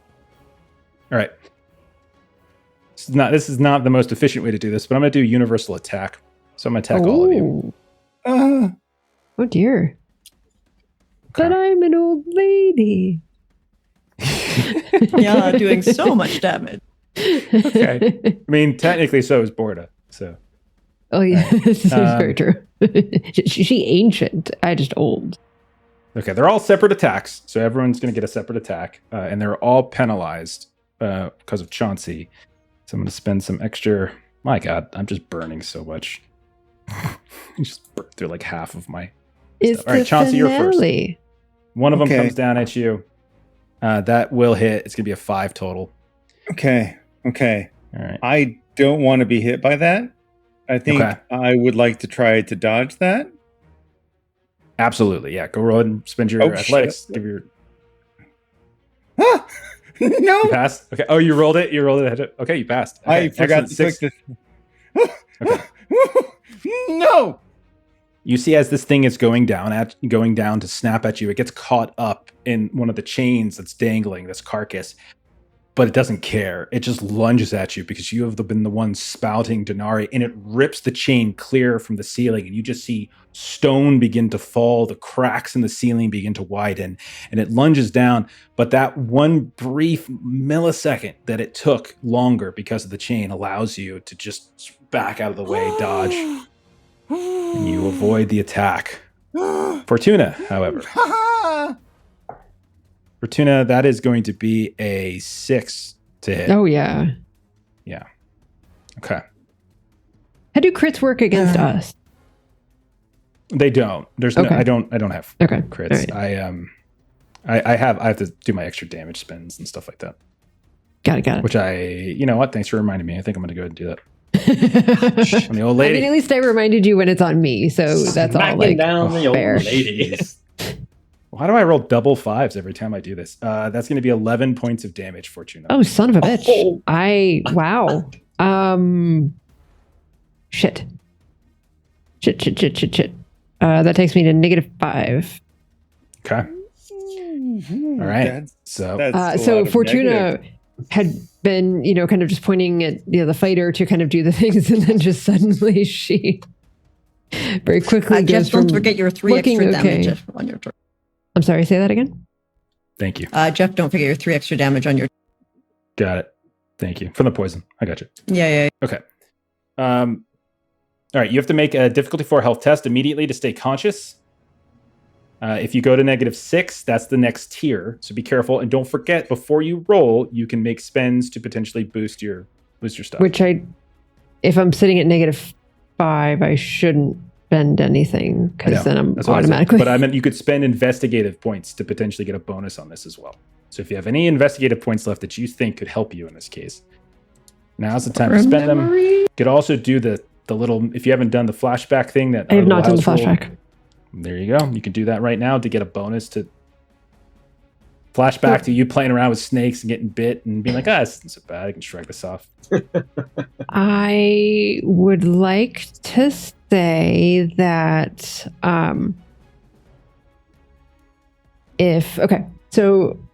Fortuna would like to invoke a flashback of maybe one of the times, because Solavita has says that she has brought Natal around. Yes. And so I would like to say that as the way of generations go, Solavita had taught Natal some like how to take a hit and fall kinds of things. And then Natal's like, I'm going to teach you this when she's like hanging out with Fortuna. Pushes you down the stairs. Circle of life. Like, Oh, this is like Fortuna. 6-year-old Natal deciding that she's going to teach her Yes, grandmother exactly. to pratfall. Exactly. Okay. Exactly. So that's what I So we would like to flash say. to 6-year-old, what are you? Natal. Aunt? Natal. Great aunt? Yeah, I know. Oh, but you're great like, aunt. what, the great aunt? Is that your Great aunt. Yes. great aunt? Yep. And then, okay, this is somehow helping you. Maybe it's To a be fair, dodge. Maybe she it's a- calls Fortuna grandma, like not aunt. Okay. All right. Okay, go ahead and give it a roll. All right. Sorry. Oh, so I'm rolling health for. Sorry, I was Well, thinking actually, of the you thing. automatically pass. You automatically pass. Okay. I'm sorry, because it's a +3, so it's only a difficulty 4, so it'll be an automatic pass. So you're okay. However, the difficulties of all your general ability tests are going to increase by 1 until you get at or above 0. So just remember. Okay, so just remember that. So like your attacks to hit or anything like that you're doing, your spray attacks. Okay. Arkadiy. Ow. Arkadiy, that's only going to be a 4, but I still think that's good enough. Man, this penalty I think I'm going to sucks. spend a point of vigilance to give myself Yeah. +3 to my armor for this attack. Okay, to the armor. All right. So damage is still going to come through. I mean, to the Yeah. not to the armor, to the to +3 the hit morale threshold? threshold. Yeah. Okay. So the hit threshold, that'll be enough. This thing bites at you, and maybe like you just like these chains are thick, and so maybe you just swing around and it bites into the Just chain, swinging a bit around, and tears you doing around. a little Errol Flynn action up there. Exactly. Okay, Vincent, you've been doing the ritual. So if I take your ritual performer out, you guys are pretty screwed. Just gonna say. Okay, that's another 5. So that's a hit on Vincent. All right. Might I spend a Sentinel Felonious Intent point here to get +3 to threshold? Okay. It's the same thing. So maybe it's just like eyes in the back of your head. You don't realize the snake is like coming down at you, and at the last second, you just get this sixth sense feeling and snaps, and you dodge your head, and it snaps down. It nearly grabs the book that Solavita just lays down. Okay, and then finally, Solavita. Okay, 4. They're all hitting at least, but I didn't get any crits, unfortunately. Point of architecture to increase the threshold by 4? I hide behind some Explain- shit. It's to me okay, I how don't have to. architect- You can just hit me. You can just hit me. I am totally cool with architecture working if you explain to me how. Well, the ceiling is falling, right? So I can see and know the mathematics of where it's going to fall, and I move in the right way that it blocks the path. Okay, The you do same way that quick- falling rocks helps drowning people. Yeah. It did work. It did work. Take it. Go for it. It's fine. You guys Thank are you. heroes. Go for it. Okay. All right. So you guys, like, you get assaulted, this horrific assault. It's each one of you from one of these heads of the snakes continues to pummel, but you are all able to deftly avoid it or block it or outsmart it in some way, except for Fortuna, who was viciously like bit into, lifted up, kind of shaked around, and then kind of dropped back down. But because she has that water walking thing going on, she actually doesn't fall splattering into the acidic water, and is instead just kind of floating there above. And I think it is Fortuna's turn. I think she's the last to go this round as well. So it's up to you, Fortuna. Sugar. Okay. Fortuna's in a rough spot here. She is going to see what she can do. All right, I'm gonna see what I can figure out to be able to do this. So I want to see if I can use my token of the constricting serpent. Okay. So it basically can restrain. So kind of do a restrain, and it kind of affects the difficulty. What are you trying to restrain? Like the creature that's the base of all the snakes? Yeah, Okay. trying to kind of help it to kind of not attack folks. So, and then I would spend my last spot frailty to have something to be able to kind of add to a warfare check for this, to try to be able to restrain. Okay. Yeah, so go ahead and make your... So you're doing a maneuver... Yeah, with I'm doing a spend for the this. +3. Yep. Okay, so give it a roll. And then this, whatever this is, we add 2 to it because of the serpent. Get some snake on snake action. So it's going to be a 3 plus 3 plus 2. So it'll be it's going 8. to be a total of 8. The difficulty is 8. So I either have to take the effect or I take the damage equal to your difficulty minus 2. So either I take the effect or I take 6 points of damage. I'm gonna take the damage. Okay. So you see bursting from your token, right? Your own kind of spectral snakes come flying up and kind of start wrapping around. You can see a few of them kind of pin them against some of the chains. Others are trying to like pin them against the wall. And as you're doing that, you hear and you see the faces of these large serpents that have been attacking you just and like biting away at them, as even your own serpents, like these little spectral serpents, are kind of biting away at some of the weaker spots of their scales. But by the end, they just kind of shake free, and then one of them gets swallowed, and the second one kind of rips to these sort of spiritual ribbons and flakes down. But the damage is logged, however. Okay. And Fortuna did this all while still kind of lying there, like looking very poor health, just kind of getting this token out, just trying to do kind of whatever she can do. Okay. New round. You want me to just go ahead and go first? Just get it out of the way? Or? No, thank you. No. I'm gonna Give it to me and I will heal you up. All right. Niece, this hurts. Yes, I am coming, and I'm going to use my last 2 points of bind wounds to give her 6 health back. Okay. As she like kneels down and rolls out some nicely soaked bandages. Wonderful. Okay. Thank you, niece. Okay. Thank you, niece. Yes. Vincent, do the ritual. All right, Vincent. Easier said than done. Flipping through the skin book to see what I'm offering. Well, this Sacrifice has bad. generations of our history. Goodbye, Grandma. We don't Goodbye, need that. Yeah. Not all Pulling out- inheritance It's is literally the thing that I brought into every scene I could. It's really Since you're gross. sacrificing books, Okay. I'll pull out Orsi's Grimoire. Maybe give up some of these powerful sorcerers' true names that are bound here. Okay. I like it. Oh, I like it. Nice. All right. And I'll offer these books, sir. All right. You need to roll your test. You need to pass your test for this to take effect. So you got to still roll that test. I'll spend 2. Nice. 7. Okay. A few things happen. First, you watch as the 2 grimoires that you kind of set on this altar, your arms almost like attached to it through those chains, and you watch as they just rot in front of you. Like you can see Orsi's book, which is metal plates and things, just corrodes, patinas, and until it just kind of reverts back to this crude ore.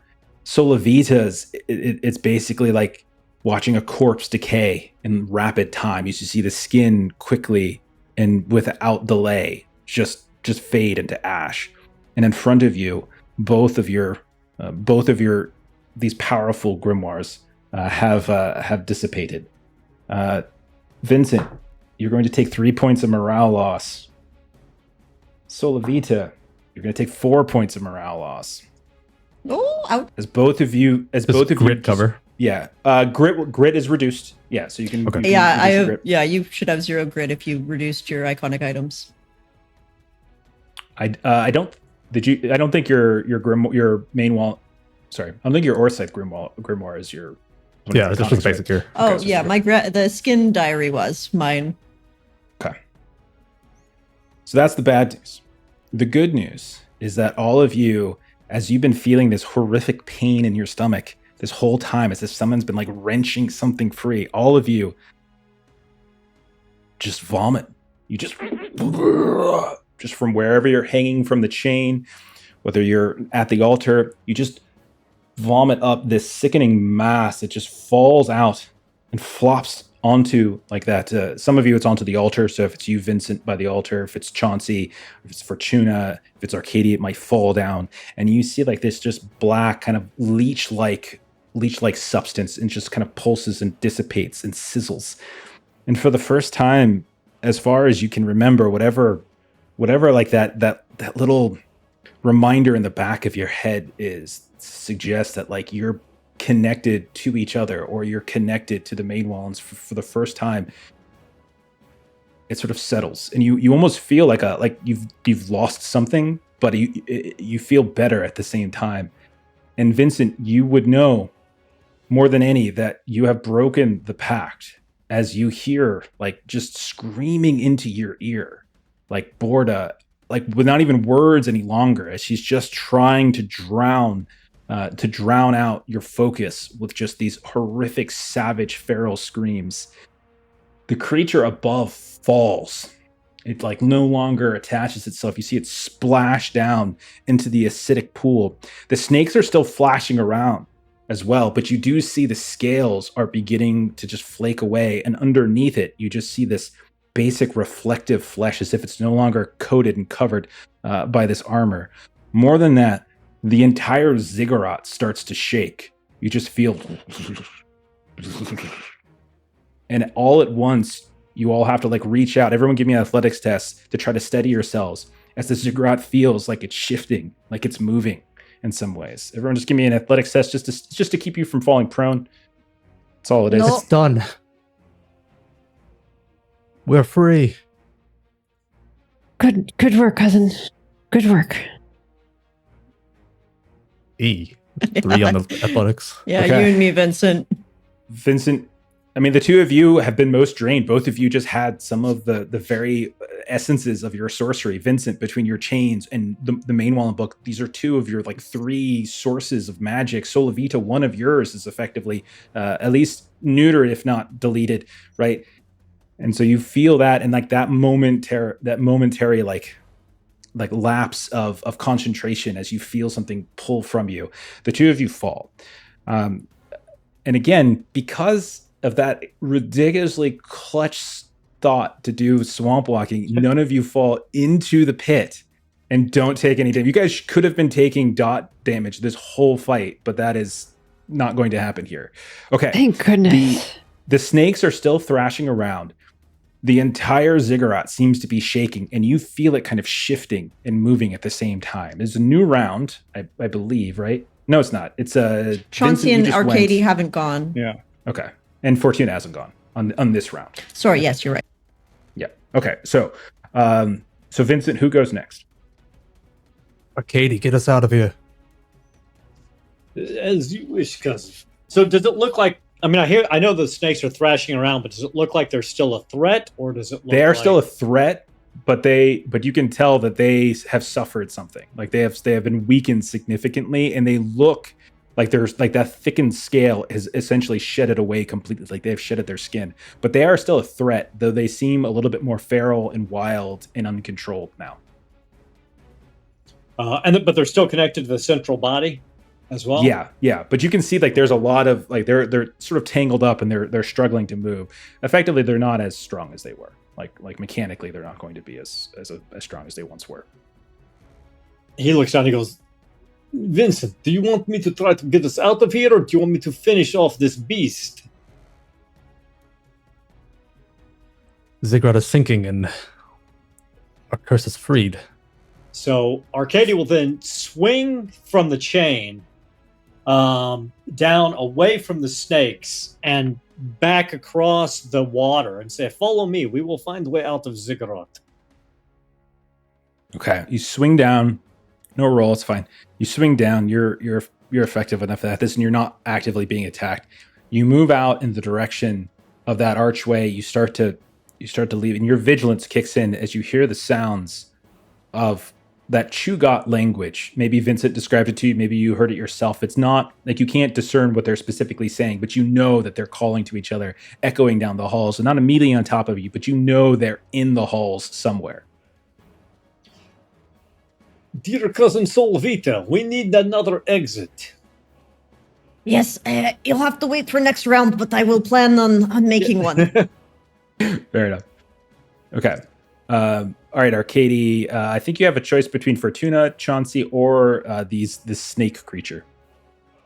Let's go with Fortuna. Come, Fortuna. Get away from creature. Okay, I'm trying to figure out if I can finagle something here. If I were to... Do we get any general point abilities back for the taking of the body bullshit? You would get... I always forget to do this. You would get 7 for completing the ritual. Okay, yes. But you guys haven't Excellent. defeated the creature. The creature is I'll actually take still this up. alive. No, It's I don't just mean weak. myself, but as a group, we will definitely I take this take it up. all. No, I take this up. Okay. Nice. Spend it on a new skin book. I wouldn't mind at least 2 for sorcery. I'll take 2 back myself then. Okay. Do you even have any sorcery left there, Vincent? I had 1 spare. Okay. No, I meant like, do you have anything you can cast still? Oh, I have 1 more orb. Yeah, That's right. You got tears. the sadness one. You still got tears. Poor guy. Okay. Who's going next? Fortuna? I think it was thrown to me, though I don't know what I can do. Okay. Look at your abilities. Look at your items. Look at your... So let me ask you this with my matriarch stuff. If I were to do something else with that, like, is it on like I would have to do something in order to get this back. If I were to do something different, we would all suddenly fall in the water. I don't want to. I think you made the spend already, though, right? Like, I think you spent everything already. Theoretically, yes. I'm trying to see if I do a spend to recapture something else. But if it's spent, it's spent. Like, that's totally fine because we've got it is technically spent because you did all your sorcery, totally all your corruption. So yeah. Okay. So, okay. Then I'm going to do something different, which is the token of the unmoored path. Oh, so once per scene, I can create a door or passage where none exists. The destination is unpredictable but real. Unfortunately, I don't have a prophecy investigative ability to see where it might go, but this feels like a good time to make a door. Okay. So that is what I would like to do. Is I would like to use this token. Any place is better than here, right? There's no place like home. Yeah. I don't know. There's a grin that I see about the fact that the destination is unpredictable. Okay, then if we're worried about the grin, Fortuna, you could use the audience dice to regain your prophecy, so you know where we're going. I don't think she has prophecy. I think she just greedily kept the item instead of giving it to one of the 2 characters that do have prophecy. Classic matriarch behavior. Just saying. Yes, she in fact did. Real Althavira, this one. I see. And it all comes full circle. Fortuna is now acting just as Altavira used to. Yeah, I do not have prophecy. And I'm trying to see if I even have like an allegiance that I could spend to get like a prophecy kind of a thing. All it does is it gives you a glimpse. It doesn't. You don't get control. Just so you know, it's just a glimpse, so you know where you're going. That's it. So, but could I spend ancient nobility on this to spend that as prophecy? Okay. So just so you know, I have a little chart of places where this could end up. What I would let you do for that, I will let you roll twice, and you could take you'll take what effectively is the better of the 2 options. I will do that. Because there are a couple very bad options, there are a couple medium options, and there's a couple decent options. Okay, so she kind of takes this out and she kind of goes through some kind of motions and kind of starts to see a doorway opening. What am I rolling to roll on your table? Just a D6. It's literally just a D6. Okay. Yeah. All right. I rolled a D6 and I got roll 3. 2 of them and just a 3. Okay.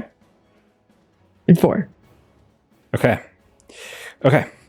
So so what does it look like? You just come over to the, like, what does it look like as you activate the token, as you come over to the and so this is much more, she kind of had to set the cane down, and this is more kind of a hand motion, and you see her sort of doing a motion as if she's sort of like opening a door and closing a door, and kind of creating and opening a door and closing a door, and so she kind of goes through that a few times, and kind of that's when you kind of start to see this kind of door open.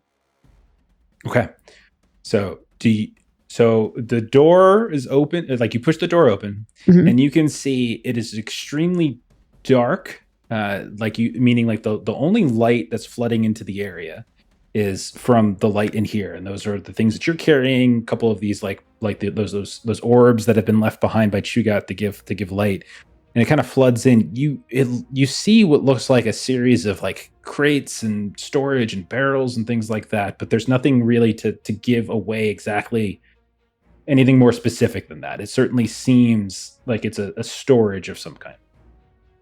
Okay, family, you said that we needed to find a way out, and I'm not entirely sure where that is, but it does not immediately seem to have things that are seeking to kill us in it, so we can go this direction if we would like.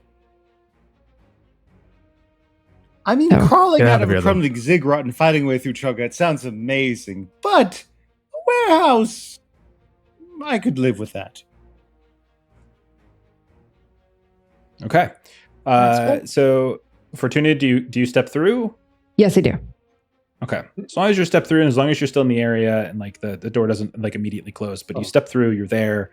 It smells fairly ripe in here, but strangely enough, better than where you just came from. Okay. Who still hasn't gone yet this round? Is anyone not gone? Chauncey. All right. Chauncey. I mean, Well, the creature. You want that? Yeah. Yeah. Everything should stop Oh. reminding. Should just let you do Oh, it. that's right, because I need to say who's going next, and Yeah. it would either okay. And so, as she steps to safety on the other side of the door, I pass it to the creature. Okay. Classic Althavira behavior. Okay. All right. This is the finale, right? And this is probably the last chance I'm going to have to really hurt anyone here. So I'm going to do True statement. True I statement. have enough for one more fearsome or one more universal attack. So I'm going to do it. Okay. I take 3 more points of damage from the health stuff from Sola Vita, which is no longer being partially mitigated. Mm-hmm. Okay. So I'm going to say, Fortuna, you've stepped through the door. You are no longer in range.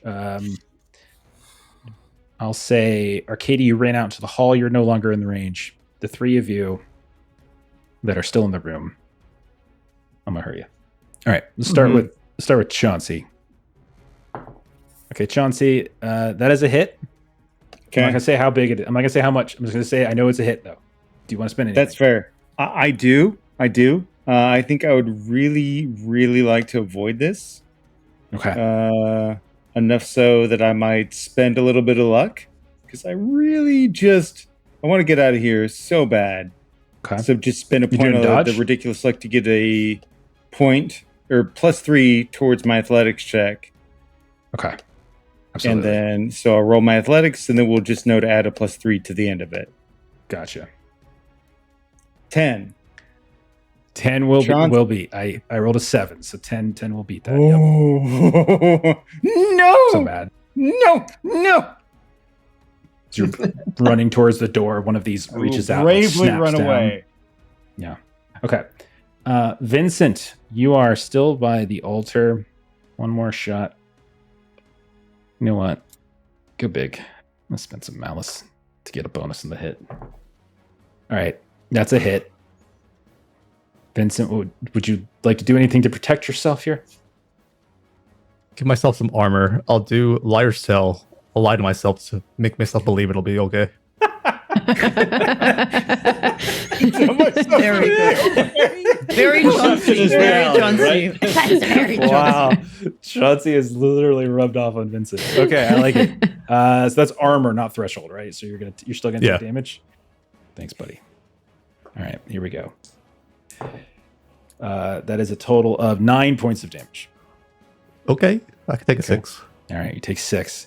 So one of these comes out, launches out, and you can see that they're struggling now as they're almost like causing trouble as one lurches this way, the other lurches that way. They're like kind of pulling against each other. All right, and then one more on Sola Vita. Mm-hmm. Man, I had so much malice at the start of this fight. I just don't have any anymore. Oh, okay, there we go. Finally got a good roll. It's my first good roll. All right, Sola Vita. Yeah, Anyone for jump? those who come after. Let's go. You're gonna let it ride? I have nothing to spend. I'm all out. Okay. That's why I was doing Appreciate- architect for everything. I appreciate that. All right, that's gonna be just 6 points of damage. That puts me at -2. Okay. Immediate health test, I believe. Yeah. Yeah, I yeah. To not will go unconscious. throw 2 points at that. Yeah, let's just do 2 points for now. So we'll add 8. There you go. You're good. Okay, you Nice. stay conscious. You're starting to move slowly towards the door, like as Mhm. best you can. And this thing reaches down and just catches you right in the leg. You just feel the like the fangs just sink into you. And that'll be its turn. Okay. That means Chauncey, you're up, man. Yeah. Basically, in the same momentum used to dodge the last attack, he's like stumbling, rumbling, tumbling, fumbling off of the floor, and then just leaping through the doorway. Okay. Bravely. All right. Chauncey, you leap through, you land. Your footing is a little kind of unstable as you land, but you are through and you are out of that ziggurat room. New round, I believe. So who would you like to go next? He saw Solovi get hurt, so he'll call out to her to get in here. Oh shit! And Solovita like limps and pulls herself up off of this water that she's standing on, and sort of starts to limp towards the portal to go through it. Okay. Arkadiy, Vincent. Yes. Okay. Thank you. Arkadiy, get over here. You're the furthest away, I think. So Arkadiy takes off at a dead sprint for this magical doorway. Okay. Race through. Anywhere is better than here, right? And you race through. Okay. And then Vincent is the last. Try to cast my chains and realize I lost them. So I do the regular running towards it. Mm-hmm. We jump through the portal. Okay. So as you get through the portal, all of you are through. Fortuna, like you tap it once more as you hear the sounds of like the Chugot's voices getting closer. You see one of these snakes like lurch around as if it's going to follow you through, and the door slams. And you feel yourselves in this dark place. Some of you get a lantern out, quickly light, and you look around. It's a hold, and like you feel kind of this wobbling a bit here and there. And you hear a voice coming from somewhere in the darkness, like, "Hi, this is the Indomita." And it's one of your fighter friends who's like, Oh. How on earth did we get... What in the bloody blazes is this? And they're kind of, yeah, right there. That's it. And so, like, you realize you're in the hold of a ship. Oh,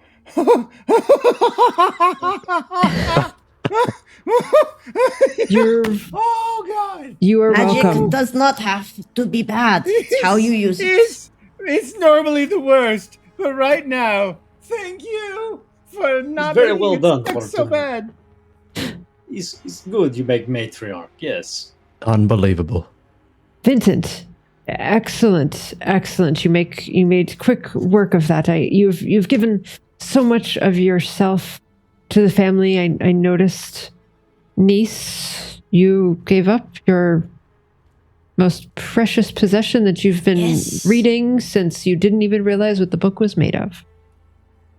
Yeah. That didn't take me as long as I led you to believe. Yes. I was a little bit more of an edgy teenager, but yes.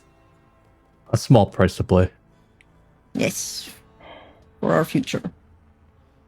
So as you guys start to leave, you realize they are right.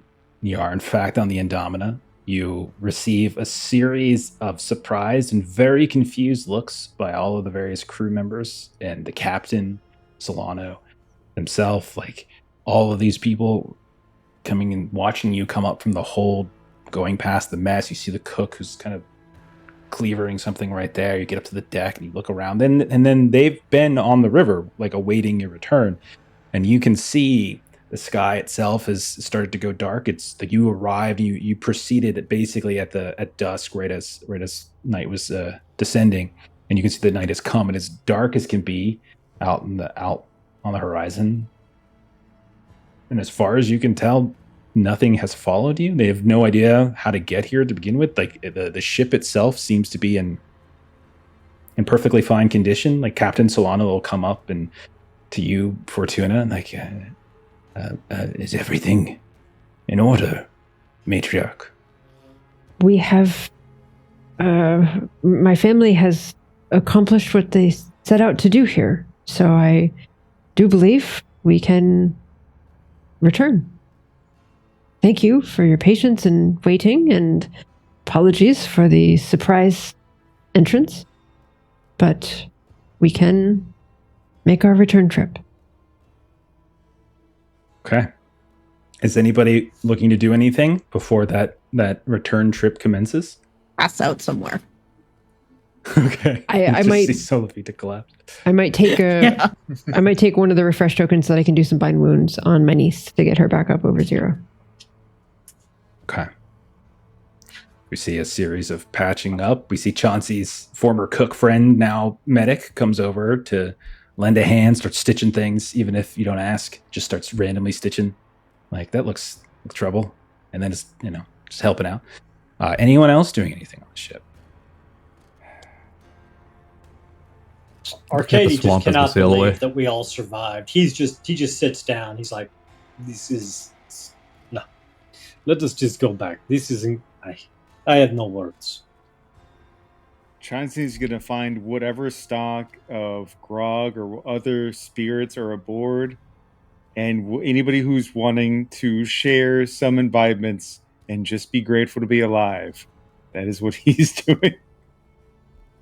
And like your medic friend, like, is just like next to you. So, she's a gnarly, but a very vibrant young-ish woman, and she says to you, like, "You must have the most extraordinary luck I've ever seen."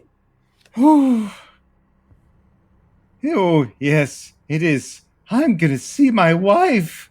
I'm gonna see my kids again. I am so lucky. Oh my God. I am going to invite you to dinner. To me? Yes, you, of course. You volunteered to go into that horrible place. You were eating dinner with my family. It's done.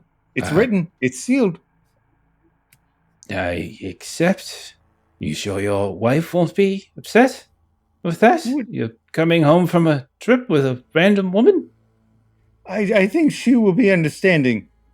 I also can't forget that Kipsar always accuses me of like poaching staff, which is 100%. Yeah, What that's what Chauncey's you're doing. always Yeah. doing. Chauncey Yes. is always poaching staff. 100% poaching the staff right now. Yep. Okay. Vincent, you said you were going to do something. What was it you were doing? You said you were looking out the swamp. I was just staring at the swamp as we sailed away. The swamp is very dark, but you do see in the distance, like, there's signs of like that blue glow every now and then. It's very muted, it's very distant. Definitely seems like there was an army effectively of like Chugat and cultists and such, but you have separated yourselves, and in doing so has caused a significant blow to Borda, but that doesn't necessarily mean you've defeated her, so to speak. And so you certainly know, Vincent, as you're looking out at the horizon, as those like little blue lights begin to show here and there, that like there's still a presence, but it's one that doesn't seem to be as so intimate to you all and so rooted in it. And it's not your fault, it's not your problem. You also, as you're sailing away, you look up in the darkness at like the destroyed plateau to the north, and it looks like you see lights. Like you see the clouds seem to sort of shift and move, lightning crackles here and there, like as if there's like activity up high in the sky, but none of it seems to be immediate. None of it seems to be threatening the ship. None of it seems to be threatening yourselves. But I would say, Vincent, with your knowledge of sorcery, like, you would know that you'd probably dealt her a blow, but that doesn't necessarily mean that she is completely defeated or anything like that. You haven't killed a god, so to speak. You've just separated yourselves from her enough that your family might finally be able to move on. Nice. All right. So we'll say the Indomina returns. The river return is much less complicated probably than the route out there. We see like this montage of you traveling the days. You certainly bypass Haven, no doubt. And once or twice you find places along the route to make anchor, to get out and stretch your legs, to recover resources. But without a whole lot of trouble, other than the usual kinds, people getting sick here, people getting injured there, fights there, things like that, you're able to return to Eversink.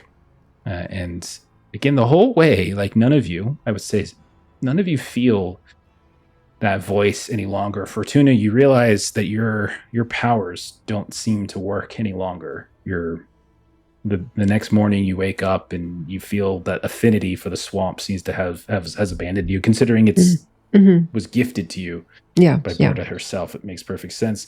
So Levita, Vincent, both of you also feel like a lessening. You still have a connection, but there's a lessening. You can definitely tell your power has been tapped somewhat. And so as you all make it back, you return to the city as somehow still alive. I'm going to ask you all to tell me, what does it look like for you? What do you all go to do? It genuinely seems as though you have defeated this ancient enemy of your family, or at least eliminated your family as one of her pawns. So let's go around. I'm going to start with the matriarch herself. So Melissa, you what does Fortuna do? Like, this is epilogue times. You just kind of tell me what it is you think your Fortuna faces. Before that, is our mansion still standing? Your mansion is in fact still standing. Okay. Yeah. Good question. I like how you say it's your mansion now. You spent something like 25 years constantly saying you had nothing to do with it in your own place, and now suddenly it's your mansion. I don't know what you're talking about. Anyway, Fortuna. So I would say sort of the two scenes, kind of the first, and this is, kind of down the road a little bit, but it's Fortuna and Theobald. And they're kind of working in kind of what used to be Pelletier's study. And, Chauncey, I can imagine in the montage kind of comes in and out, there as well.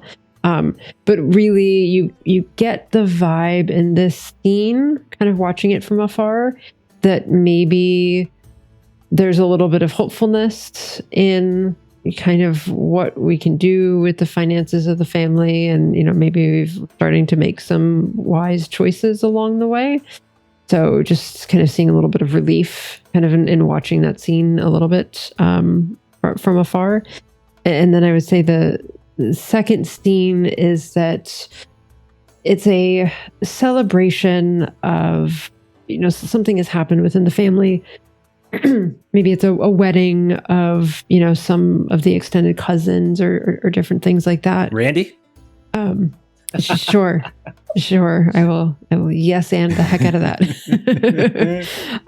But what you see is Fortuna sitting, sort of a reception after wedding, and she's just kind of sitting in the back and just looking very fondly upon, Natal comes by and says hi, and Chauncey's kids come by and say hi. And so it's just sort of that matriarch of the family, kind of nodding and kind of approval of, kind of seeing all of these disparate members of the family together, spending time together.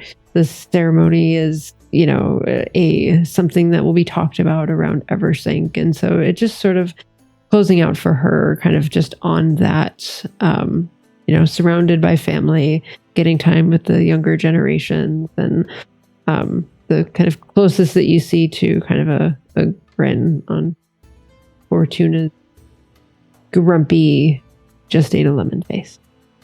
Okay. Arkadiy. Where does fate take you? Or fortune? So you see, Arkadiy first, when we get back to the city, he just waves and nods to everybody. And then you see him heading back to the fighting pit. Dear sweet Helene, it is I, the fool, and I have returned with this beautiful blade that you've crafted me. Beyond all fortune, I managed to survive. So I think perhaps it is time that you and I give the world a greater chance and leave behind this stinking swamp. I have a special surprise for you, my dear. I had quite a bit of money, and I managed to purchase something that I think will delight us both. And then cut away from that, and it's a few months later, and you see them on the moonlit sea. She's the captain of a pirate ship, and he's her first officer.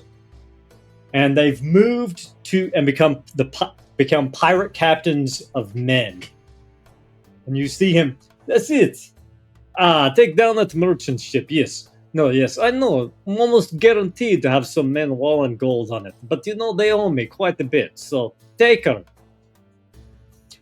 And the sun fades as the pirate ship takes down a main Wallen merchant ship. Katie retires as a pirate. That's fantastic. She probably, Nice. you guys probably have an amazing ship because she has a lot of money as well. She's rich. She's probably- rich. Yeah, the two of you, that thing is decked out. Okay, phenomenal. Vincent, where do we find you? For the upcoming decade, Vincent plays himself as the watcher, mentor of Minwan family. So he's teaching the younger generation about sorcery, how to wield it. And he only shows up every now and then, so the day of silence, you can see him wandering around the perimeter. But then, as time passes, Vincent passes away or disappears. And then you see a figure show up in the tomb that he built. In that statue that he created with the help of Solavita, statue of our family, our members, our names. You see the figure reach towards the statue and pull out a hidden compartment. There's a letter that comes out of it. And it reads, "To the one who finds this, I do not know your name, I do not know your face. Perhaps you carry a bit of my blood, or only the shell of my name. That doesn't matter. The matter is that you're still here, that the main Wallens still stand. That the tide, dark as it may rise, do not pull us all beneath. I was born into a house heavy with secrets. Magic, waiting on our walls like damp fog. I learned early that power can be chained as much as it can be a sword. That legacy is not a blessing, but a question we must choose to answer. We made a mistake long ago. We bartered something sacred to protect ourselves, and for generations we paid in silence and in sorrow. Some of us tried to ignore it, but a few of us tried to end it. If I am gone, it was by choice. No one took me, no enemy, no curse. I gave myself freely, because I believe that the future of our house should not be written in fear, not in blood-soaked promises, but in whatever you decide it will be. If you are reading this, then you are the answer to that question. Don't carry my name like a burden. Let it be a lantern when you're lost. When the lilies bloom blue along the canal, whisper softly, and I'll be listening. Vincent Guy Minwallen." Then Beautiful. you see that figure reveal itself, and it's Natal. She's been wandering the crypts, and she found this secret tomb that I built. Tracks considering her lineage. Yeah. Okay. Awesome, Lung. All right. Wonderful, man. That was awesome. Solavita, where do we find you? So when Solavita comes back in with the ship, she rushes home to Dionisio and Natal, and they have invited Fortuna and Chauncey, and then Arkadiy presumably has gone off, but Vincent as well, and tried to make a big sort of family dinner out of it, and just a celebration of life. They pad Valentina a little bit and talk Chauncey up and help smooth it a little bit more so that it's not so bad for him. And they, help him seem a little cooler with his kids. And we make sure that Fortuna is not alone. And in the next few weeks, you'll see Solavita and Dionyso and Natal will come to the mansion for the first time in Natal's life. She has never been allowed in here, but now we come and we start to live here with Fortuna, making sure things are okay. We turn it into a noble architect's mansion. We start, maybe Luigi and Mario also, they come and they reside here and there when they need help, to a bed to rest in, and we build up the mansion, and architects are always willing to come in here, and it's a collaborative location, and then we spread out and try to fix and build things around the city. And Natal, she learns this, but she also learns a lot of secrets, and she does so enjoy delving deep under the city to discover discover more and more. And she learns from Vincent on the tales of magic and wonder, and Solovita will teach her a little bit for the first time as well. And she grows strong, joins her own little adventure here and there, leaves the city to travel, but comes home and she knows she has this sort of collaborative, renovated, rejuvenated mansion to always come home to. Wonderful. That's right. That Natal probably would be able to explore it in even greater depth now as well. Perfect. And then Chauncey. Can't hear you, buddy. No. Chauncey's muted because he's a fool. But Chauncey's extremely grateful for Solovita's help and that initial return. I think he very much had his come to Denari moment. And I think in the years that follow, he does lean a little bit more into the church and a little less into some of his other proclivities. But ultimately, like, his good fortune just continues to rise. The Scarpaccio family does well. He still hangs out with the main Wallens. I think his closing scene would probably be like maybe like a 50-year anniversary between him and Valentina. And Fortuna, through whatever good fortune of blessing she still has, is still just barely hanging in there. And they're doing their 50-year anniversary at the main Wallen mansion.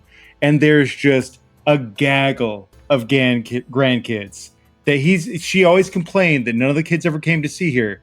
So Chauncey is sending grandchild after grandchild after grandchild after grandchild to go bug old Matriarch Fortuna. And he's trying to tell stories about his old glory days. And at this point, young piece of shit Chauncey is so far behind that his grandkids are like, okay, Grandpa, you're funny.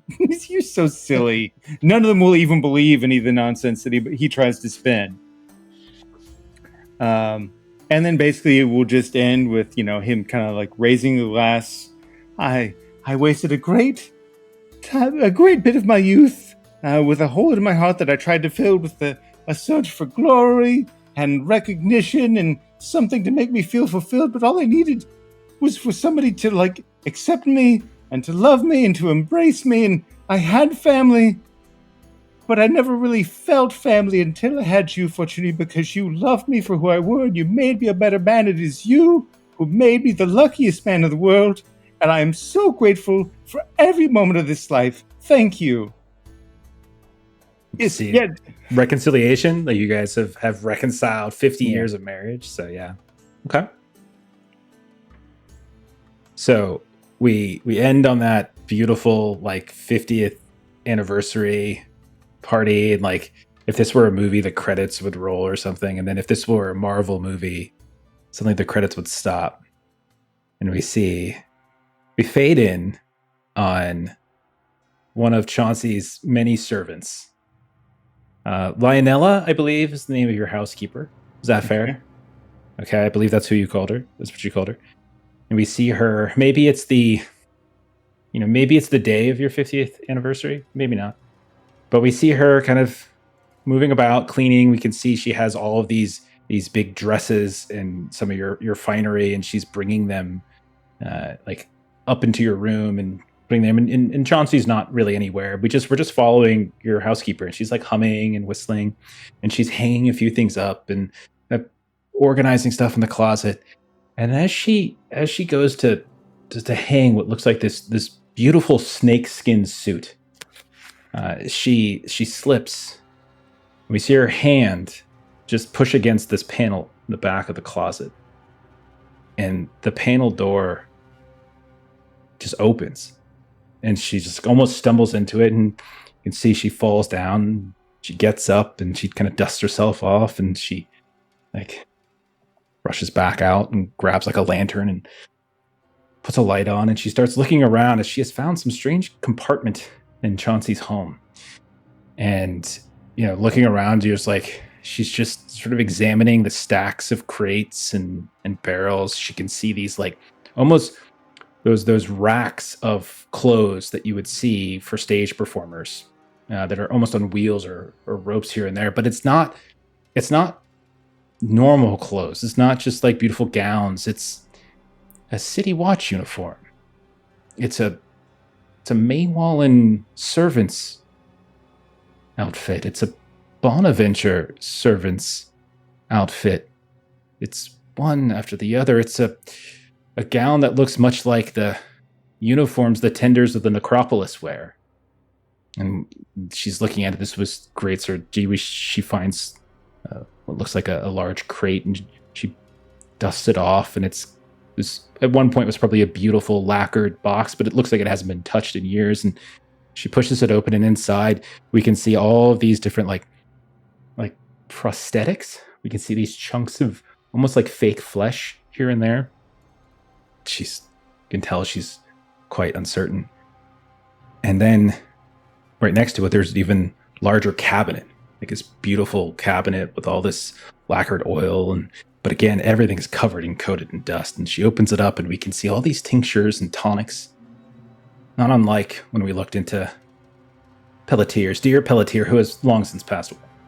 And we can see like all these tinctures and tonics. We can see like what looks like scabbarded daggers and stilettos, and she's just kind of going through. It looks like these stacks of logs and books, and opens them up. She can unfolds this old like schematic of what looks like Maywallen Manor and all of its strange anachronousness. And she's just very, very confused. And then suddenly we hear the sound of a Lionella, dear, you really should not be poking around in another woman's business. And when Lionella turns around, we see Valentina in all her age standing in the doorway, staring at her, and gives her like this wry smile. And that's where we're going to go ahead and end on that. Oh, shit. You're not expecting Chauncey. Let's go. I have married the Canal Queen. Congratulations. Chauncey married the Canal Queen. Yes, he Yeah. did. Wow. My I gosh. could not believe it when you were so excited about marrying Valentina. I was like, this is too Wow. good. This is Holy too good. shit. I've been sitting on that for months. I've been What? so excited. You have Oh my no God. idea. I how realized much when you this started baby's saying out. all the uniforms, I'm like, oh no. Yeah. Yeah. What? Oh my goodness. Oh, shit. You never asked. You never asked. I'm like, I'm just gonna let this ride as long as I can. Oh my I goodness. love this so much. That's Oh, shit. That's awesome. Oh goodness. Oh, Some that of the would part of me yeah. wonders if maybe Chauncey stumbled across it at some point, because some of the tonics, mind tonic, you never know. Who knows? But anyhow. But hey, she didn't kill you in your sleep, so there's that. She must love you. Good. Yep. Mhm. Ridiculous luck can cut both ways, You apparently. found Chauncey the perfect liar, Oh. found the perfect liar wife. Right. Yeah. All the BS going both ways. Amazing. Oh yeah. Anyhow, when you told me you were like committed to Valentina, I was just like cackling in my head. I barely could contain myself. I was like, this is ridiculous. Oh my Wow. goodness. I So was not good. expecting that. And I love it so much. The two of them Yep. just being such pieces of shit, lying to each other, and then gradually in their old age being like, actually, you know what? Yeah. Yeah. She stayed with you the whole time. You have kids, you have grandkids. Yeah. Oh my That's so goodness. crazy. She Amazing. genuinely did hate our family truly even before the snake ate her. She really did, for good reason. All right. Wow. Well, that is Wow. the end of our campaign. Thank you for playing. I had a ton of Fabulous. fun. Some That was a blast. amazing craftiness in that, like, you guys, that was really crafty. Some of like Vincent, some of the sacrifices you made, the Sola Vita, you guys really helped. That swamp walk was so huge. Otherwise, you guys would have been That played a taking big deal. damage from acid. Yeah. You would have also potentially been drowning, which is what the benefit would have been from the river godling blessing. So there's a lot of things like super crafty. You guys really circumvented a lot of the really terrible things that could have happened. So awesome job. Okay. Great job, so that's it everybody. for us. That was awesome. That was fantastic. Yeah. And long. That was a great epilogue, dude. Good job, man. Yeah, I was Yeah. cooking that for a week. Yeah. awesome. That So was so nice, man. Well written. Yeah. Okay, let's do a couple closing plugs. Let's get on out of here. Thank you for staying a little bit late. Aaron, what's going on over on Garblag? So definitely come check us out next Thursday at 1 p.m. Pacific Standard Time on Garblag Games YouTube channel. We are starting episode 1 of the Daggerheart campaign set in Pete's World Mountain setting at the base of the mountain at the great steampunk dwarven wall that holds back the hordes of hell. So should be a blast. Awesome. Fantastic.